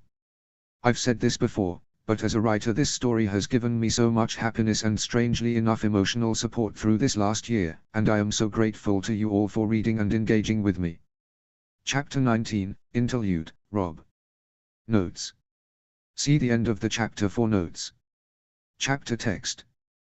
There was no sleep to be had that night, neither for Robb nor for the thousands of men who milling uneasily within Pike's destroyed curtain wall. The gates stood open, guarded now by soldiers bearing the three-headed Targaryen dragon, and further above the heads of the Greyjoys watched, impaled on spikes. They were rotting already, Balon Greyjoy crowned in death alongside his brothers and sons. There would be no hostages, no prisoners, no talks of kneeling and the swearing of new oaths of allegiance. The king, it seemed, had chosen not to forgive. Victory was miserable. There was no laughter, no singing, no drunk men boasting. All around him were places where soldiers had made camp in this wet and humid place. The common men gathered out in the open, spread out over sleeping mats and huddled by fires, but the knights had thrown up tents, though the flaps were pulled open and from within Robb could see worried eyes. They are watching the sky, he realized. The realization came to him slowly, clumsily, as though it was someone else who had seen it and not him, someone who had narrated the tale in fits and starts and left him to make sense of the pieces. He remembered little now of what Daenerys said, standing there on the water with silver hair shorn and thin as a reed, alive and not dead, as though he had left her years ago and not mere hours. When they were first wed, Robb had found he had little words for this stranger who called him husband. Slowly, They had begun to speak of Winterfell, of servants and bread stores and harvest, and eventually of their son, of his growth and of their dreams for him. But now, he had been tongue-tied once more, filled not with awkwardness and suspicion but something akin to horror. What had she said? Her brother was dead, that he recalled, killed by the dragons. The dragons. There were 3, and they were hers. Grey Wind had smelled them on the wind, had caught the scent of fire and of blood. It lingered in Rob's own nostrils even now, as did the heat of them, pooling a fine sheen of sweat on his brow. His body was as troubled as his mind. The wound he had taken as they attempted to take the tower felt red hot beneath the bandages, though the moon hung high in the sky and chilled the air around them. Each step he took was a labor, and he reached for Grey Wind's fur so as not to stagger. As he neared the great keep where grander pavilions had been pitched over the mud, the scent of sausages sizzled and spiced the air with scents of garlic and pepper as young squires hurried on errands. It left him with a sick feeling in his gut, hunger mixed with a keen disgust. It was all he could to keep himself from retching when he found Owen Norrie at his side, frowning. His face was dirty, and his sweat had left pale tracks down his face. "Your lord father sent for you. The king has called an audience. Are you well?" Despite himself, Rob found himself drawing nearer to Norrie, and resting his weight on him as they walked. His guard kept his silence until they were within sight of the great keep. Further along the kitchen keep and the bloody keep still stood, and on the outmost edge of the island rose still the sea tower. Pike had not been torn down to its foundations after all. Some of the outbuildings that clung to the island stacks were turned down, but the archways that linked them were intact yet. It was only then that Owen dared to ask. "Rob, did you see them?" It all went back to that. What else could they think of, those who had fought in their shadow and feared with each roar that they would bathe in their fire? No was all he managed to say before he fell to the ground. Rob dreamt of nothing, save for his wolf dreams. In them, he raced up rocky cliffs and waded through shallow, icy pools. He tasted all manner of fish and hunted for game, and traveled up stony mountains and into dark, dank caves he knew no men had tread. Sometimes, he smelled that dragon smell, but also far off, as though it was beyond a curtain he could not push aside or creep beneath. It was only once in his long sleep that he heard a voice, no more than a whisper. Mother, but no, the voice was all wrong. Daenerys, he realized too late, but it was too hard to listen, and harder still to speak. When at last he awoke, it was to an immense and draughty room, cold despite the fire that roared in its hearth. The air smelled of the sea, and it was then that he knew he remained on Pike. The furs were piled so high above him he thought he would suffocate, but when he made to throw them off a pain shot up through his arm and he shouted out. The wound he had taken earlier was wrapped in thick silken, pink-stained bandages. It was not as painful as the cut he had taken on Moat Cailin, though it smelled fouler. "Grey Wind," he murmured weakly, through dry lips. His wolf was close as ever, curled at the foot of bed. Silently, he padded over and in one swift leapt up to the bed, stretching out beside him. Cleesewin burst into the room soon after that, out of breath but smiling once he saw Rob trying to sit up. "You're awake. I knew you would wake up soon." Rob tried to smile, but found it too hard. "How long have I been asleep?" "A fortnight." "You woke only long enough to eat. The maesters gave you bread soaked in milk." Clee came to his bedside, and surveyed his face. "You must be hungry. I'll send for food." Gingerly, Rob touched his arm. He had begun to understand what had happened to him. "Did the wound fester?" Clee nodded. "You fell outside the Great Hall. 100 men were on their feet. We thought some assassin had gotten to you." His friend's smile faltered. "Someone began to shout and another person was shoving and we unsheathed our swords. It was only at your father's command that there was calm enough to reach you and bring you to a maester." Rob would have reddened, but he found he did not have strength enough for that. "My father. I wish to see him." Clee was silent for a moment too long. Lord Stark waited as long as he could, but he could no longer delay. He said, at last. "The wall is under attack. Mance Rayder is leading the Wildling army on a march to Castle Black." Terror filled him. He wanted to stand up, wanted to race down the stairs and escape this room that smelled like sweet poultices and sweat, but he found himself as though held down by a great weight. "We had a letter." Everyone had a letter, Clea explained. He bit his lip, and for a moment, Rob suddenly thought of Arya. A lifetime ago, he and his father had thought Arya might wed Clea. She would not have been happy at that. Nothing seemed to make her happy anymore. But she would be close to Winterfell, and Clea was a good man. All these things and more they would have told her. The rookery was fit to burst. Your father has gone north with most of his armies. The king sails with them. Where to go to, if you are well, or else return to Winterfell. Winterfell. It was a sweet dream, but impossible. He wasn't a boy to run and hide within its walls, left behind with the women and the old and infirm. We must go. The milk of the poppy had left his head heavy. Once he ate, it would be better. A small bite, nothing more, and then he would be strong again. Fetch me my clothes, quickly now, Clea. Rob, you must rest. Orders have been given. Orders. Clea favored him with a wry smile. The princess. Daenerys had been at his side near every day, Clea explained, helping to feed and clean him, speaking to him in the brief moments when he was awake, though his responses were often incomprehensible. But now she was gone too, though Clea did not know where precisely. East was all he knew, gone with the dragons. The seas were safe once more with the Ironman's defeat, for now at least, until they gathered their strength and rebuilt their ships. Rob lingered for a week longer in his sickbed, and once his wound had closed, his arm strong enough to hold a sword once more, from Pike they sailed. With him went the company of men his father left behind, journeying north to the Shadow Tower. East, they would go then, along the wall to Castle Black. Who had he been when last he was there? Younger, certainly, though not by much. He had thought himself a man then, leading a company of his own men north from Winterfell, newlywed and sharing a bedroll with his wife. It was his cousin Jon that was to begin his great adventure, but Rob had felt exhilarated by the journey all the same, had thought it so grand and glorious. Now, he only felt tired and full of melancholy. It was on the wall that Mormont had first spoken to them of the White Walkers and the danger that lurked in the forests and valleys to the north. And it was as they travelled back to Winterfell that news reached them of his uncle Benjen. There were too few months of peace after that, and the joy that came with Cregan's birth passed too swiftly before Daenerys' journey to Dragonstone. He had only seen war and death after that, the Ironman's attack and Bran's disappearance, and now. Wildlings at the gate, the letters said. The realm in danger. Send all the help you can to Castle Black. Come with all your strength.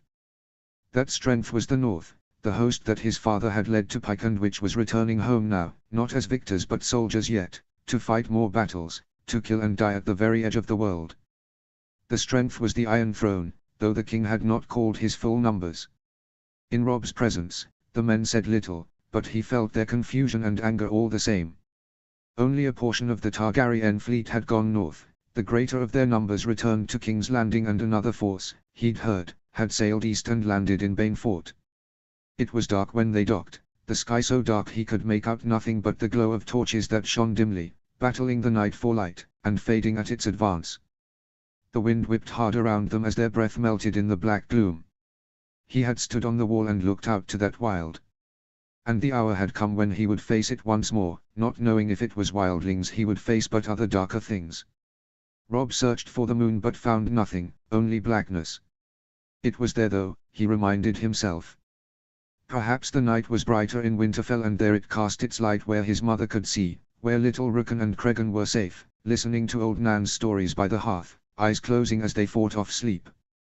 Perhaps Sansa was looking at it too in the halls of Carhold and Arya in Riverrun. And Bran. Rob hoped it was warm and bright wherever his little brother was. Notes. My sincere apologies for the very long delay. As I've mentioned before, this fic has been such a big part of my life, and engaging with you all has given me so much joy. For the past several months, I haven't been in a place in my life where I felt like I was able to write or to do anything creative. Thankfully I'm feeling much better now and have been thinking of this story almost incessantly. I apologize for the dark tone of this chapter. The purpose of this very short interlude to move us from point A to point B plot-wise and to get my feet wet again and into the rhythm of this story. I am aiming to get back to regular, long updates soon. Thank you for those of you who have hung in there with me. I appreciate each and every one of your comments, and have found myself rereading them many times when I need inspiration. Chapter 20, Rob 4. Notes. See the end of the chapter for notes. Chapter text. The hammer would fall hardest on Castle Black. If Mance Rayder attempted to bring his forces through the Shadow Tower, the Brothers of the Watch could collapse the Bridge of Skulls and leave them trapped on the other side. The gorge itself was too difficult to cross on foot, too dangerous to traverse save for the young and fleet-footed. The Wildling did not mean merely to attack but to invade. The Outriders and Ravens from Castle Black said as much, and with them came women and children. If Mance Rayder were to cross on foot through the gorge, it would mean abandoning them. To the east was the Bay of Seals, a crossing the Wildlings had long favored to raid the lands of the Umbers. Their boats were few and poorly made, and the Umbers had been vigilant against the threat since the dawn of days. Nor could they cross at Eastwatch, where the brothers could bring the tunnels down and leave them stranded if need be. The wall was 300 miles long, however, and the Wildlings' way had ever been to attack quickly and without mercy. They would bleed the Watch where they could, sending smaller forces to strike hard and fast against the brothers to weaken their strength, or try their hand at opening one of the gates. Raymond Redbeard's way had been to scale the wall, throwing rope ladders behind him to pull his army over. Before that it was Gorn and Jendel who led the Wildlings through a tunnel. Before them was the Horned King, and Joramun. In the end, Rob would not face Mance Rayder on a battlefield. The Shadow Tower was empty, the gorge full of corpses of the Brothers of the Watch and Wildlings both. Their march was a wary one after that as they passed each empty castle.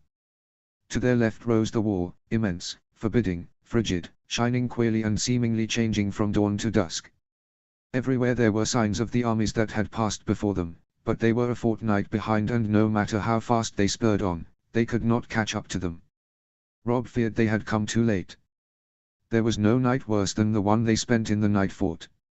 His men were all Northerners and would not show their fear, but all had heard tales of its horrors. This had been the castle of the Night's King and his wicked bride. To hear old Nan tell it, he had seen a woman from atop the wall, with skin as white as the moon and eyes like blue stars. He'd chased her, caught her, and given her his seed and with it his soul. For 13 years they had made slaves of the brothers here. There were 1,000 more tales. The Rat Cook had served some Andal King his prince and bacon pie here. Danny Flint was raped and murdered, King Sherrit called down his curse. It was where the 79 sentinels still stood their watch, where the thing that came in the night hunted the apprentice boys and Mad Max butchered his brothers. Rob remembered how Bran had loved these stories, how they both thrilled and terrified his brother. There were nights afterwards when his brother would beg Rob to let him sleep in his bed, frightened to be alone in the dark. He always let him. His men were anxious, though none dared say it. Darin Hornwood asked as though in passing if they might ride through the night to Deep Lake, but they were too few and he could not risk an ambush. Some feigned their position would be difficult to defend here, among the keep's endless hallways, but he knew it was not men they feared. He appeased them by gathering a company to block some of the darkest corridors and most foreboding with stones carried from the yard. Most the towers had fallen, and he did not want to risk climbing the few that remained. The library and brewhouse were intact, though empty of anything useful, and the bars of the dungeon were rusted and broken. Some parts of the keep seemed to be sinking to the ground, and invaded by thornbushs, but in the end they chose the armory and forge to light their fires and unroll their beds. King Roriger had fortified the wall at the start of his rule, sending men and supplies, but his efforts had been insufficient, and his interest passing. Lord Mormont had told Rob as much, and now he saw it everywhere for himself. It was an uneasy night, but Rob found he was not afraid. Of late, he had felt a creeping coldness within himself, something slowly beginning to grow in his chest that crossed the bridge between who he had been and who he now was. He would have to pick a side, and though it somehow saddened him it gladdened him too, because he knew it would make him stronger. He slept, though all night long around them rats scurried and the holes and tunnels beneath them made great sighing sounds. Grey Wind spent half the night exploring alone, and when he returned, he seemed troubled, baring his teeth and growling at things unseen. The old gods were with them, however. Even here, in this cursed place, a white weirwood had pushed up through the gaping hole in the roof of the domed kitchen. At dawn, Rob and a handful of his men tried to climb up the wall. Here, the stairs were hewn into the ice, not made of wood nor stone. The steps were too small in some places, more like nubs, and everywhere icy and slippery that in the end they had to turn back, and push forward beneath the wall without seeing the view beyond. The day they finally reached Castle Black was bright, though a strong wind was blowing wild from the east and shivering the ice off the wall. They waited in the shadow of the Queen's Gate for the outriders to return and bring with them word that the Targaryen banners were whipping proudly in the wind, that the northern armies had won the day, and they galloped on, their hearts lighter, singing war songs as cries of Stark and Winterfell rang out. They held the banners high as they rode towards Castle Black, the sentries in the outbuildings cheering them on as they advanced. When they were a league away, the towers within sight, Grey Wind smelled something on the wind and suddenly burst into a sprint, charging forward as though after some prey. Robb spurred his horse on, but his courser was tired, and no match for the direwolf's speed this morning. They arrived to a Castle Black utterly changed. The Lord Commander's tower was a shell, streaked with fingers of soot, and the great wooden stair and the common hall no more than a pile of shed timbers. The yards milled with soldiers. Everywhere Robb saw the liveries of Stark, Umber, Karstark, and Bolton, but it was Willis Marndale who came to meet them. The man, at least, was unchanged. He shouted a command for his men to take their horses, and smiled through his bushy walrus mustache. Willis bowed low. "My lord, I am pleased to see you." "And are you, sir?" A young boy came forward and took the reins of his horse. Robb dismounted, his legs stiff and sore. "Some meat and bread for my men, if you will," he told the squire. The Marndale boy nodded, and hurried off. "We have rooms ready for you, and a feast in the hall such as it is. The water in the bathhouse is warm and the tubs have been prepared." There was nothing Robb wanted more, save perhaps a dip instead in the Winterfell's muddy pools, steaming and bubbling in the Godswood. But he had come too late to the battle, and it would not do to be seen as resting when there were men in the keep who lay wounded or dying. Later Robb begrudgingly said, "Tell me of the battle first." Sir Willis obliged. It was Umbers who had reached Castle Black first, led by the Horispan with what men remained to them after their best had been sent to fight the Ironborn. They were too few, and side by side with the brothers of the Watch they had fought blindly through the night and the next morning. Sir Willis seemed to watch Robb carefully as he told him of the wildlings that marched with giants riding mammoths, and men with spears, slings, clubs, and leathern shields at their sides.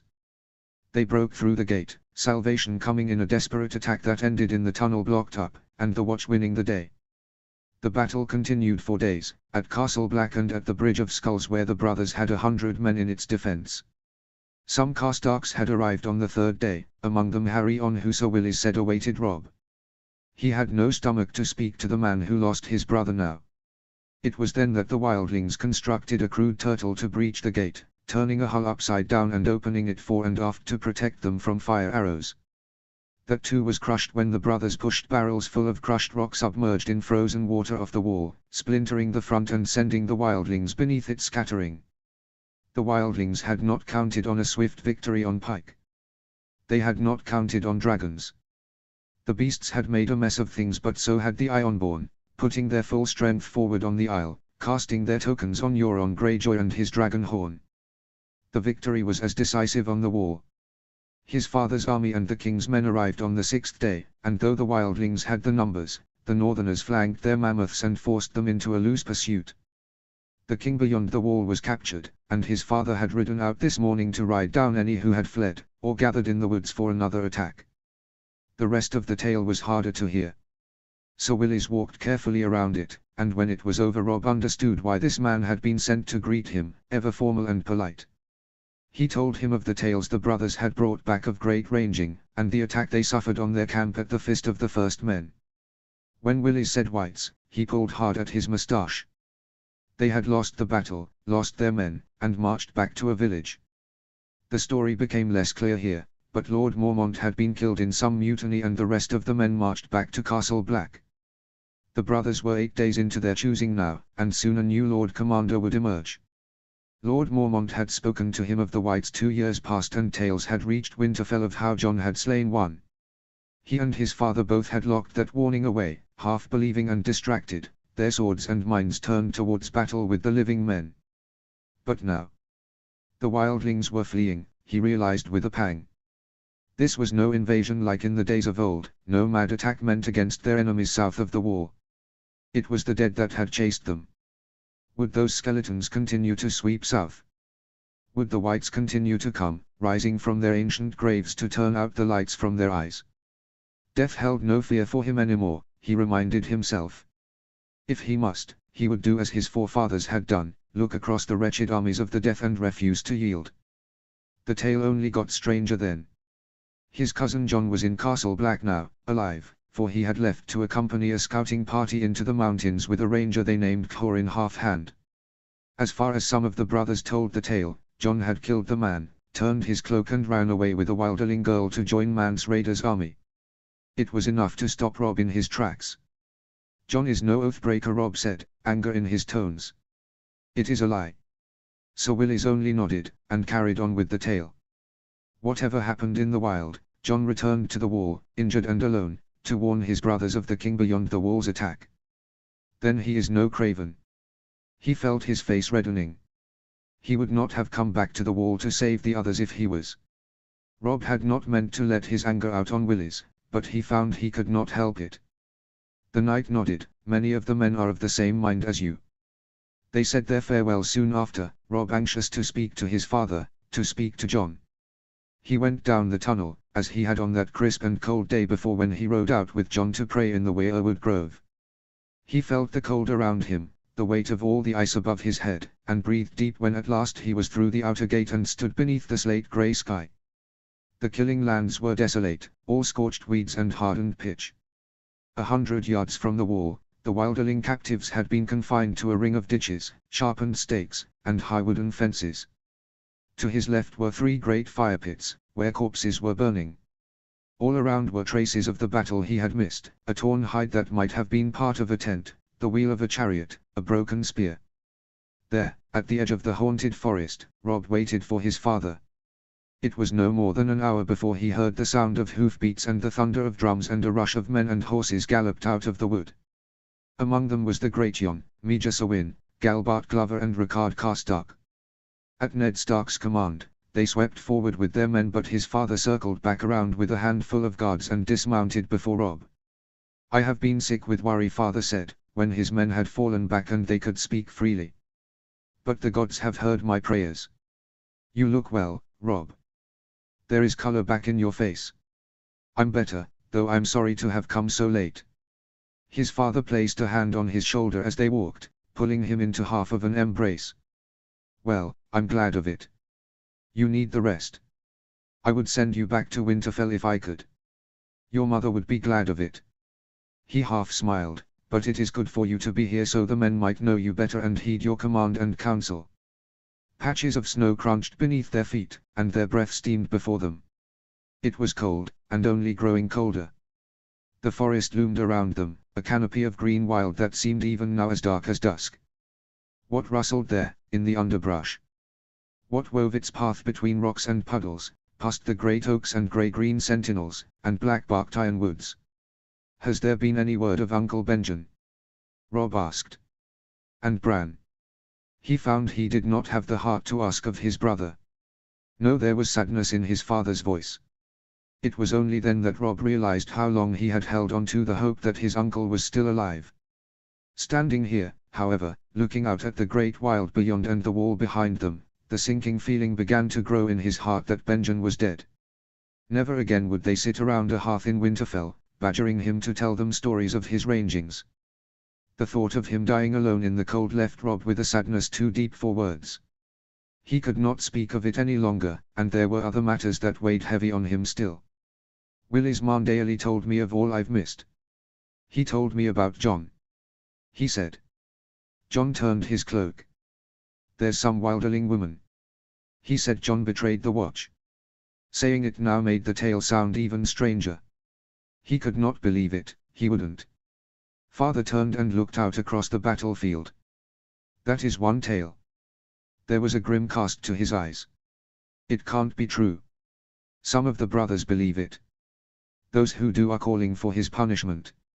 For the first time in years, Rob thought of the crisp summer day when he sat tall and still on his horse and watched as his father questioned the deserter from the night's watch. The man had been old and scrawny, his ears and fingers bitten off by frostbite, and too frightened to speak. His father called for ice and in one single sure stroke, took off the man's head. Rob was horrified. No. Rob. Father, you must not let them.